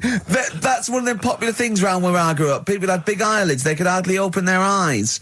What does that mean? What sort of freak town were you born in? You had webbed feet people with big heads. You got women with big eyelids. What does big eyelids mean? Are you confusing her with the horse? Yeah. Did she have hooves? Look, what? Just anyway, so there's this big eyelidded woman with the leggings. And that's what I'm saying to you, though. That's... When I read that story with people with trousers, I went from that to a woman who used to have big eyelids. I still know the point. But then, and also the other bloke who had the eyelid problem was a mate of mine. Right. His dad had it, and same problem, massive eyelids. I don't know what that means. I don't know what that means. I used to say to my mum, I'm going round to Dave's house, and or Drew say, Pig, as you call him. That's all right, but make sure his dad doesn't take you out in the car, because he could hardly see. He had to have his head. He had to tilt his head back to keep his eyes open. Sure. Did he have a couple of matches with him at all times? What a load of gobbledygook. This began as educating Ricky. I know, so it's like he was people thinking, with eyelids. But it's like you're supposed to make that leap as well. Yeah. If I mention the trousers, Ricky will probably be thinking about people with big eyelids and women wearing leggings. This one you might be interested in. Headline, woman says partner ran off to become vampire. Yeah. And it says a young mother says her partner has dumped her to become a vampire. Rebecca Roberts from Somerset says Matthew Barrett fell for a blood-worshipping woman in a US cult. The 23-year-old mother says he began shaving all his body hair, dressed in black, and used Rebecca's lipstick to redden his eyes. Rebecca caught him performing weird blood rituals in front of his computer at night, cutting himself to prove commitment. She said, I thought it was just a hobby. Everyone's got a right to one. I was pleased he'd found an interest. Brilliant. This is apparently from The Sun. Apparently he's left. He's gone to America. He's living in this Ohio-based cult. But it's the last bit where she's been asked whether or not, if he came back, would she take him back? Sure. And this is where I wonder if the journalist, you know how journalists are supposed to just report the news, be objective. Yeah. I wonder if maybe the journalist here has maybe had some interference. Made the quote better for them than... Go on. Because it says, I never thought this would take over his life. Now, if he came back, I'd say fangs, but no fangs. Oh dear! I can't believe. Imagine you're the woman, Rick. Okay. And I've come round. You're the journalist. I'm the journalist, and I've come in and I've said, okay, I read about this. All I have to do is not say that thing. You've come. I understand you're obviously quite upset. Your husband's gone gutted. off. If he came back, would you take him back? Definitely not. Right. Really, what would you say to him then if he came back? Just get lost. Right, but I'm really pissed off with you. Would you perhaps say something a bit more pithy? Not in this situation, no. You're upset? He cuts himself, he drinks blood, he's left me. Sod off. I'm not interested, mate. Because I tell you what. Go on. I mean, I like what you said there, but I wonder if we could condense that a bit more. If he came back, would you say... Go away. Would you ever say something like, thanks, but no thanks? No, because it makes it flippant, because I'm really angry. I know you're annoyed. And I'm upset, so I wouldn't say... I certainly wouldn't say thanks. I might say no thanks. But what if you sort of said it like aggressively, like you were giving him the finger, thanks, but no thanks? Like you didn't really mean sort it. of sarcastically? Sarcastically, would you possibly say I might say thanks, but no thanks, and that'll be it. And that's and I'd leave it there. I'd never change that. Sure. I'd never change those words. Can I ask you a question? Go on. Do you like puns? Hate them. Right. I don't like Countdown. I don't like QI. I don't like any of those posh Cambridge, Oxford types. I hate puns. If you had to say thanks but no thanks in the form of a pun, what would you maybe say? I wouldn't. I never would. Right. I'd say thanks but no thanks. I would. I mean, I feel embarrassed that I'd even say that because I don't think I would even say thanks but no thanks. Okay. But if I did go that far, I'd leave it there. Sure. So, have you ever noticed, as I have, the similarity between the word thanks and fangs? Not really. It's very similar. Not thanks, really. Fangs, F-T-H, there's a K. Fangs very much. G, it's A and S. Well, the A, the N and the S, but that's about it. Would you agree it sounds marginally similar? Yeah, Is it possible you might one day say fangs but no fangs? I wouldn't know. Right. I could put that though, could I? But don't say I said it. Right. I mean, yeah. Fangs, but no fangs. Yeah. This is the thing. Just, if you ever read an article in The Sun, The Mirror, anything, do not believe it. Really seriously question and query it, because... If it ends with fangs, no fangs. If it ends with a pun, almost certainly they never said it. Yeah. Wow. Yeah. Because your dad was a cabbie, wasn't he? Yeah, he was, yeah. Couldn't stand it, but it's good money. He was he wasn't like a chancer, though.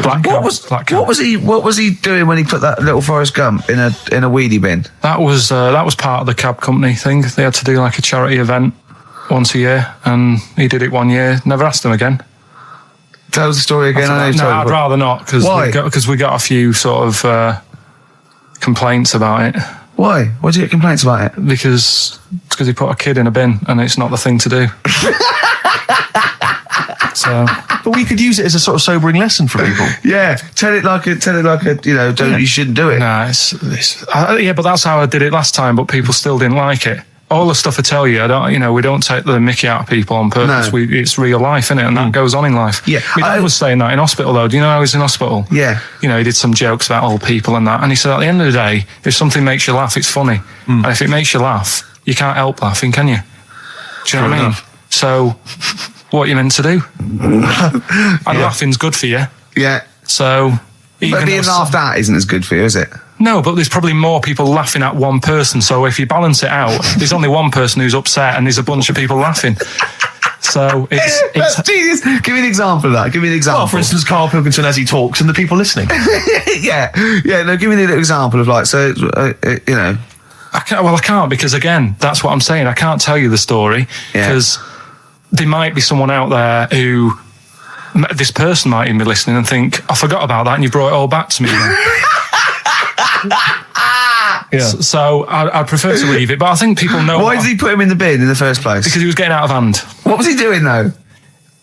You see, I can't explain. You can, don't be silly. I prefer to leave it, honestly. What was he doing? Was he annoying him? He was annoying my dad and the other people in the cab. Right. And he thought, how can I deal with this before it gets too out of hand? Yeah. He pulled over and put the lad in a wheelie bin. I didn't realise. Yeah. I think that my new TV is too big, Rick. I said that when he bought I don't know it. what I was thinking. But I can't believe it. He talked about this buying it. He's got a bit of cash now, of course. And what is it? 42 inches? 42-inch plasma screen. What did it cost you? $3,000 or something? Don't tell. That's wow, huge. it's ridiculous. $3,500, big spender. Of course, it's too big. Well, I can't get far enough back in my living room for it. You're meant to be, I think, 4 times the screen size away from it.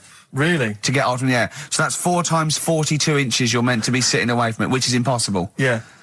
I'll have to just get friendly with the neighbours. Yeah, watch it through a hat. If that's the case, though, are you better off just getting a portable? What? I don't understand that rule. What are you saying? Well, you're meant to be 4 times the screen size away from the TV. But then what's the point in having a big telly if you've got to keep moving further back? Get a portable and sit right next to it. Do see your point. Why do people go to the cinema then? Did you see films that are out yet? Fair enough, he's got you there. Done. I'd tell you this, though. I had it delivered, and are you supposed to tip delivery men?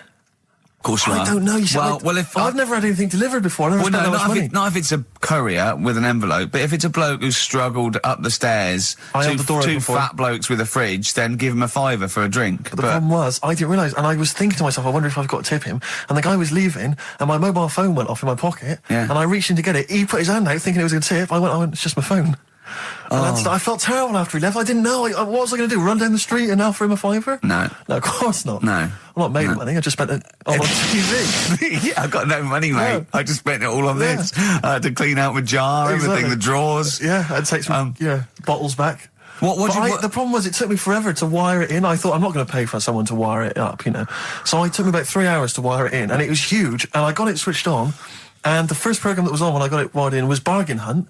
I'll tell you this, David Dickinson's tan almost took me eyeballs out. It was incredible. It was like X-rays. It was extraordinary, the glow. A huge plasma screen with this orange thing coming out, and he keeps turning to the camera, doesn't he? Just to get you. Yeah, he turns away. You get a bit close. They go, "What's he doing?" He just turns around, takes the cornea off. What do you think, Bargain Hunters? Bargain Hunters. Oh dear, that's why I'd buy a plasma screen to watch Bargain Hunt. I mean, it's ludicrous. This is the problem. Is because what do you watch? Have you watched anything that's been worth having? The only thing I've watched really worth watching. 24. Well, 24 works great, but also films. Obviously, that's the main reason I bought it, because films just look amazing on the DVD on the plasma screen. There's that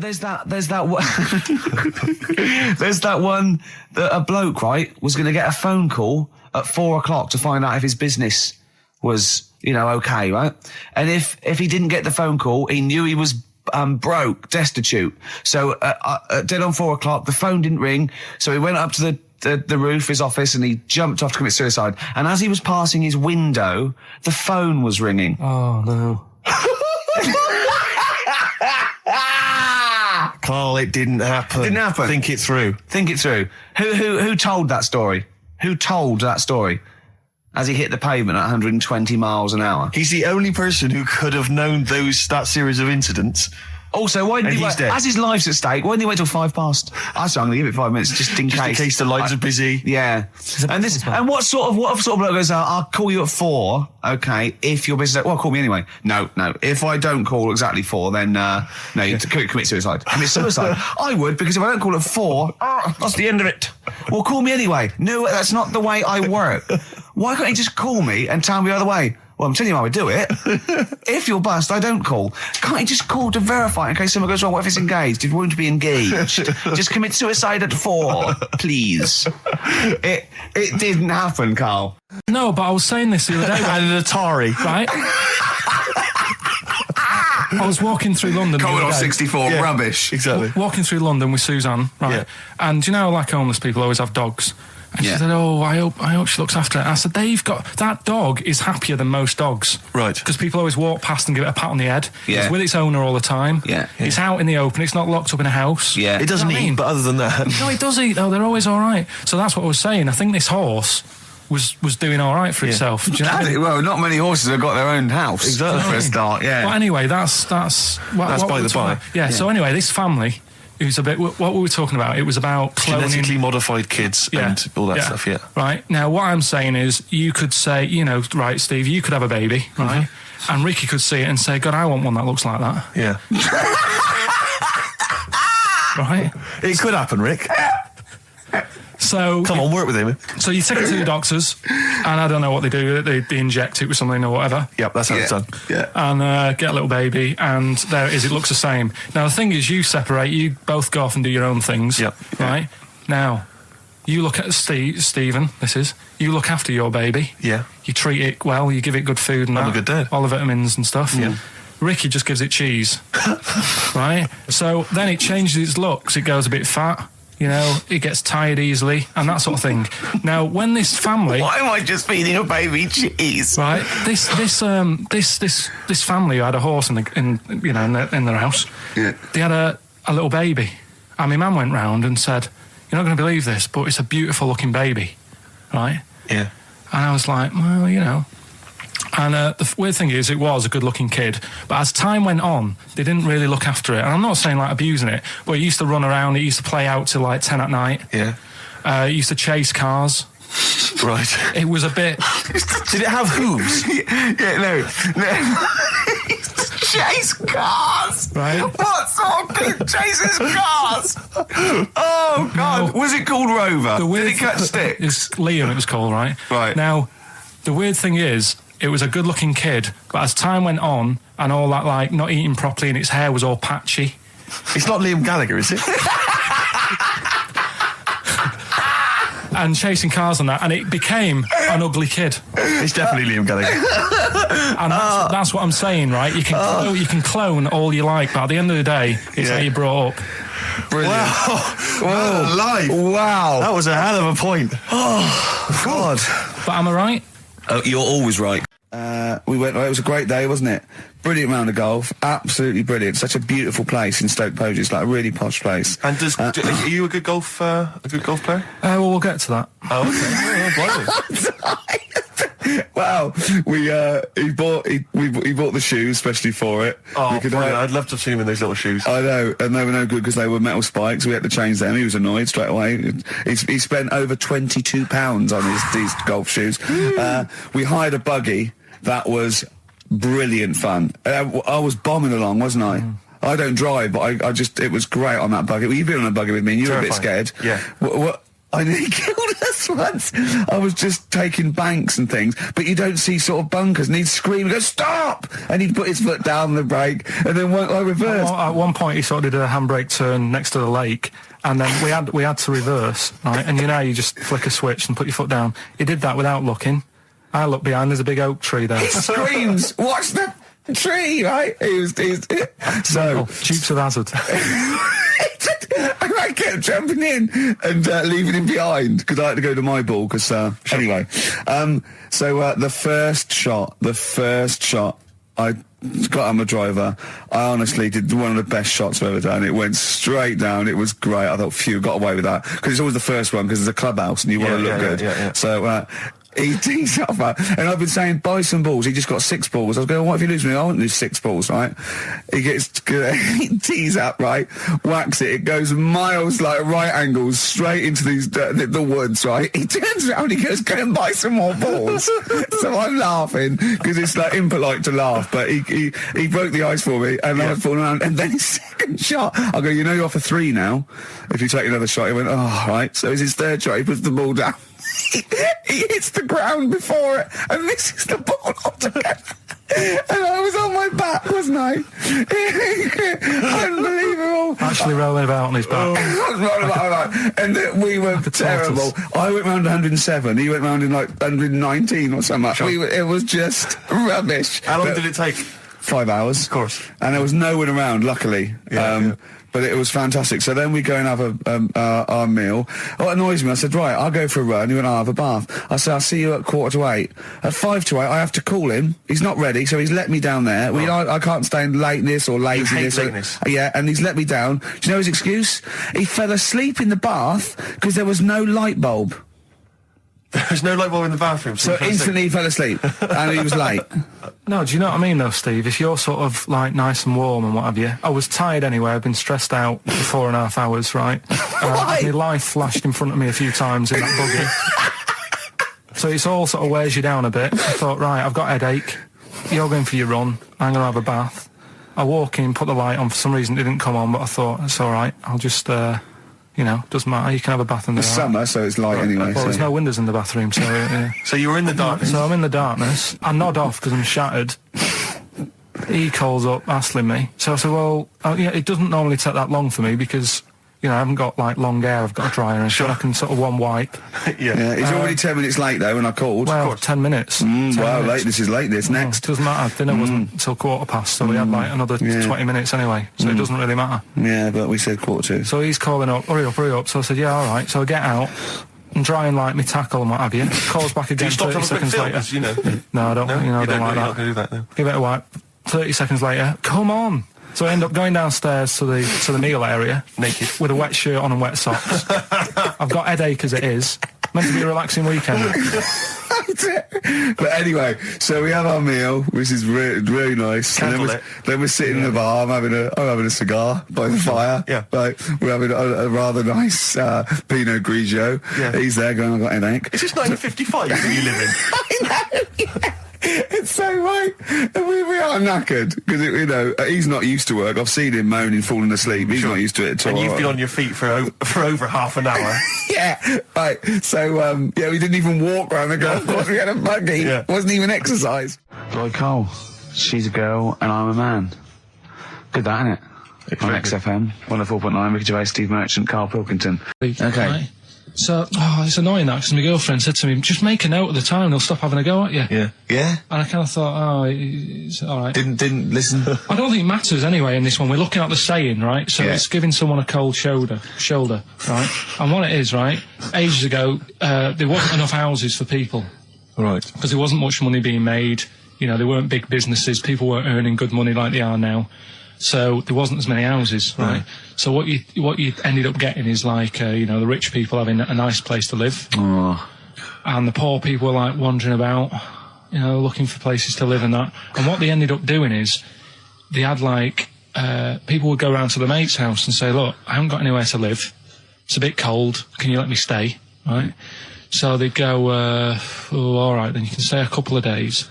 But they ended up staying for like weeks. Yeah. Right?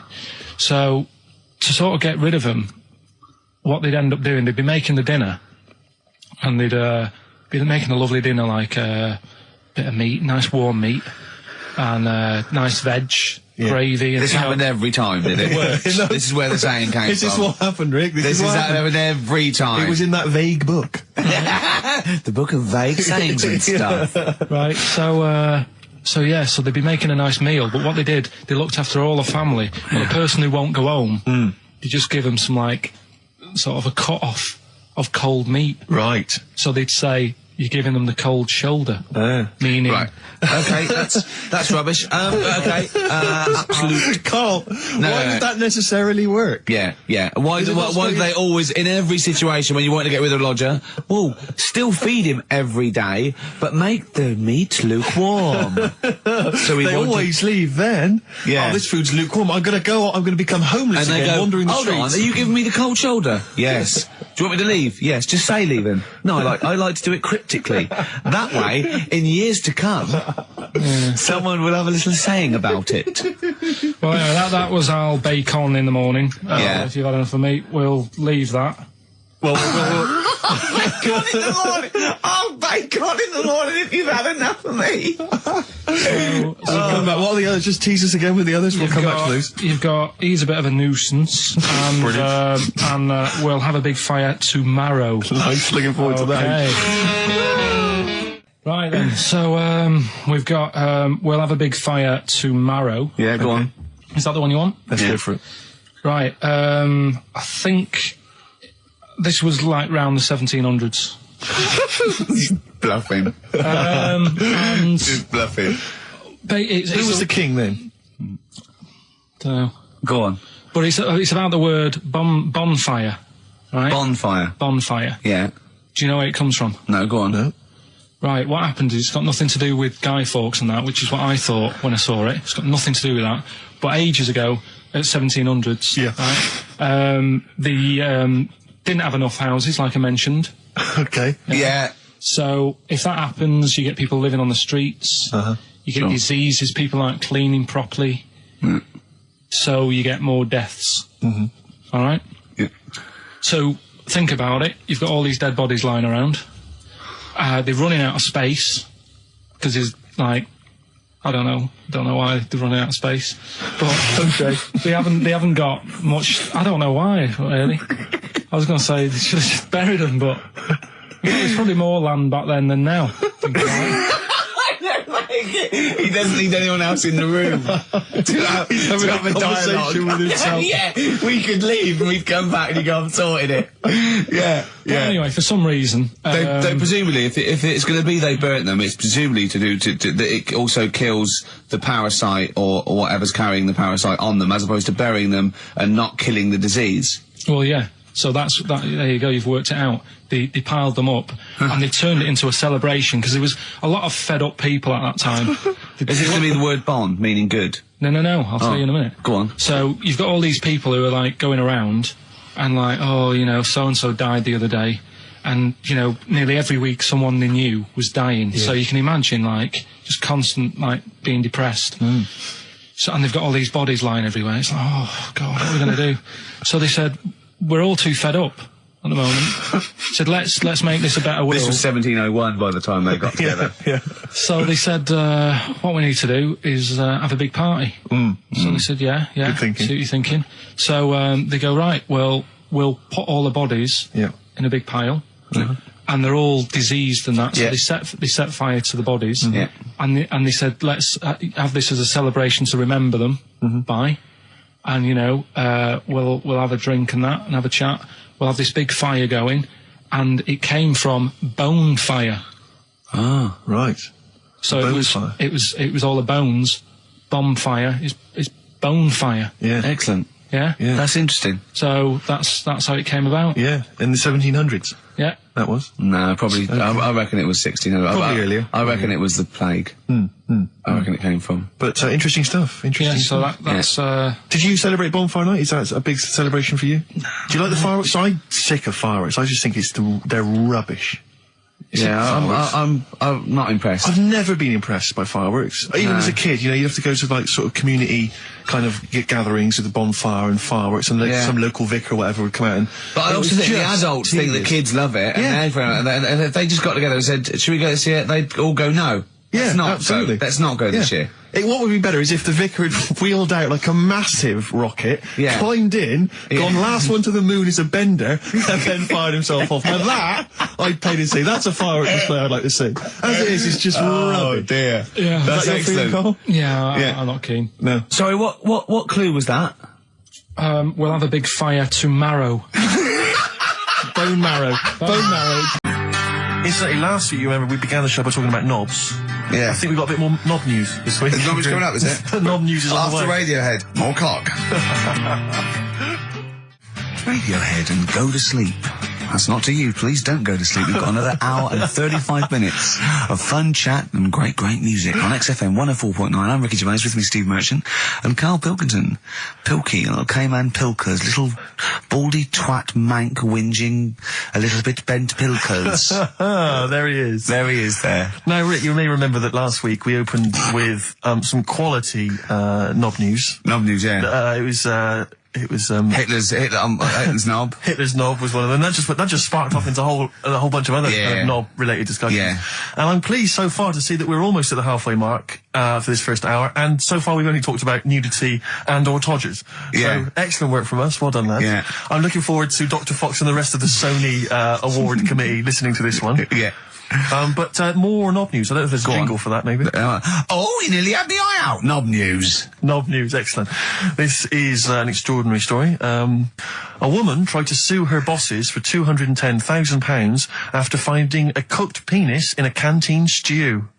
Hospital cleaner Sophie something, I can't quite pronounce that name, was eating goulash for lunch and could not cut one of the lumps of meat. You can see where it's going. I've got so many questions already. I know.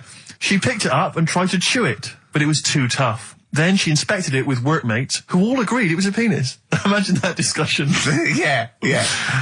Miss McClarter said she vomited for the rest of the day, instantly became a vegetarian, and had to have psychiatric help. It's not known whether the organ was from a human. The case continues. Well, it can be found out, so that's one thing. Obviously, that doctors aren't confused. They're not going, I don't know, I've never seen one like it. Yeah. Also, why is she eating goulash? I know. I mean, that is my first question. Why... You got lunch. What do you want? I fancy some goulash. Yeah. Some gooly lash. Gooly lash, Thanks very much indeed. Lancashire cockpot is on the menu. Brilliant. Only £5.50. Wangers and mash. I'd love some wangers and mash, please. If you've got any knob-related puns, knob-food-related puns, then call XFM on 3426 14094. Ricky.gervais@xfm.co.uk. Call Chris Miles at radio1.xfm.winginmank. Yeah. Cock-o-gay. Cock a van. Cock-o-van. It's already done for you. There's wangers and mash, cock-o-van, Lancashire cockpot. You know. That's just off the top of our brains. Yeah. So, if you've got any of your own, keep them to yourself, we're not interested. What do you make of that, knob news? And he's in a hospital. I don't think so. Oh, yes, it was a hospital cleaner. You're right. Oh, cleaner. God. I know how your mind's thinking already. There's been a mix-up. What kind of mix-up? I love that. What, some bloke's gone in, some lesbian's gone in and wanted a sex change. She's got a carrot for a cock. Stewing steak. Stewing steak.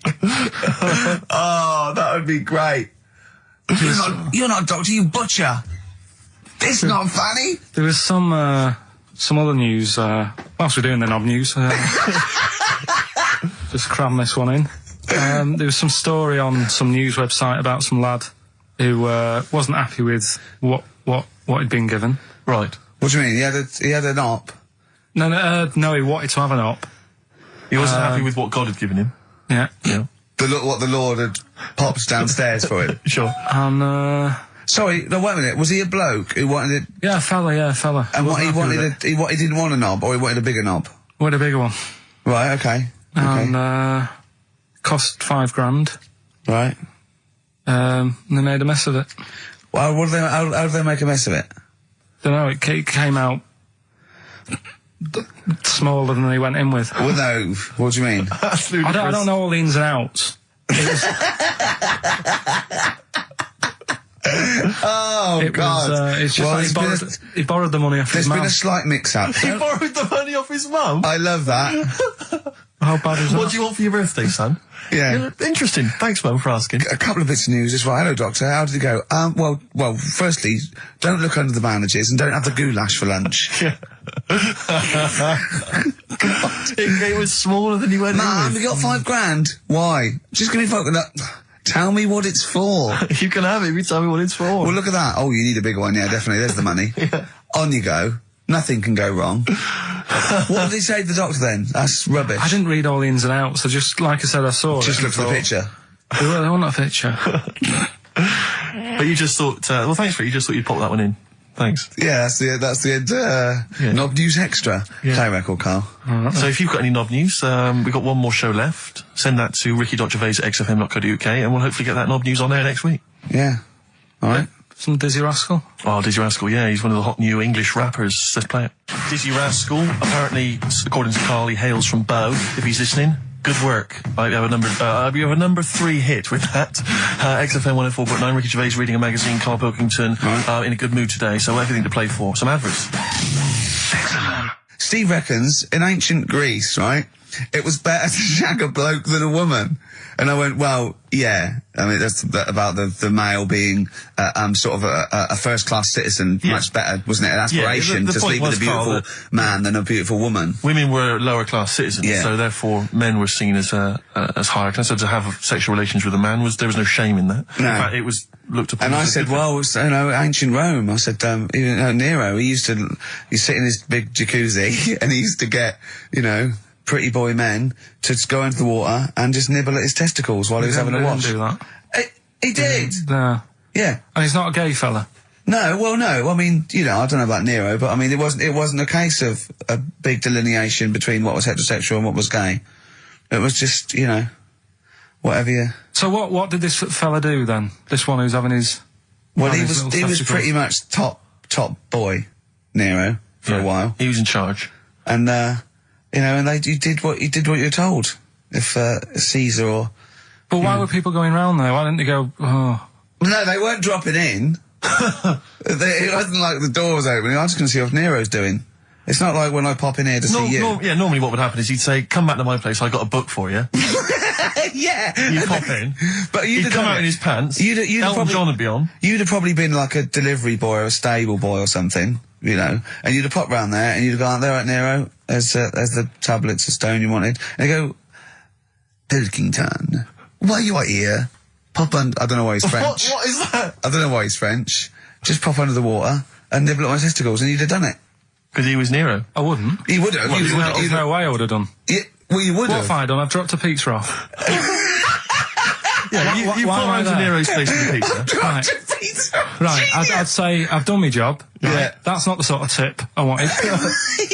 No, he'd have said, get the little baldy chap to nibble at my testicles, and you'd have run the water. I wouldn't have done it. No, Well, you whacked me head on the you wall. hadn't done it, right. No, I wouldn't have done it. Can I just say this, Steve? Not only would you be nibbling his testicles, you'd have been going mad. You'd have been noshing him just for extra. You'd have been doing everything he wanted. You'd have been going, he'd have gone, I didn't ask you to do that. You'd have been going mental. They'd have been chewing, slurping, smacking, poking. You'd have chopped, you'd have gnawed his packet off. You'd think you're eating Walker's crisps. There'd be bubbles, there'd be flood. Oh, it'd be horrible. The Beatles from the soundtrack to The Yellow Submarine, actually, and that's Hey Bulldog. On XFM 104.9, our last show, maybe. Me, Ricky, Steve, and little Karl. All right, Karl? But that book, that wasn't a fake. It wasn't like just a ruse to get you back to show you me and dancing in pants to Elton John. It's that. What was your girlfriend doing during that, incidentally? I think she was just getting on with sort of like packing up sort of boxes because we were moving. Sure. I don't think. Well, she's seen it all before. Yeah. And the book was. Do you remember that book that I showed you? That it was a Man's Body, an owner's manual. And it's just like loads of stats. And there's one in there. Yeah, it's kind of like a Guinness Book of Records of men. Yeah, there's one section there. There was sorry, hang on. It's not like Guinness Book of Records of men. That just sounds a little bit like you and I were sat around your house looking at a big book, pictures of men. The big man book. The big man. He is a big man, isn't he? Yeah. He should be on the front cover. Yeah, it was a book more about the kind of physical body and exactly. Yeah, biology and social and sex and all that sort of stuff. And but we didn't look at the sex. Which is where we got the knob news for today from. Right, this is true, right? I read that you'll have someone's eye out, knob news. Then you've got the jingle. Yeah. I read that the smallest ever functioning penis, right, was under 3/4 of an inch when erect. Extraordinary. That is bad luck, isn't it? And Yeah. it's a micro penis, so it's perfectly scaled down. Just a little look at Carl's face. Well, couldn't the fella have said, look, right, I'm not happy about it, so don't print it. It's not the sort of press people want, is it? There wasn't a picture of him. It was anonymous. They didn't read the book and at work next day and go, look at this, Frank. What?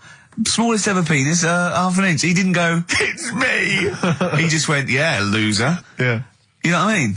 Anyway, let's have a shower. I'm alright.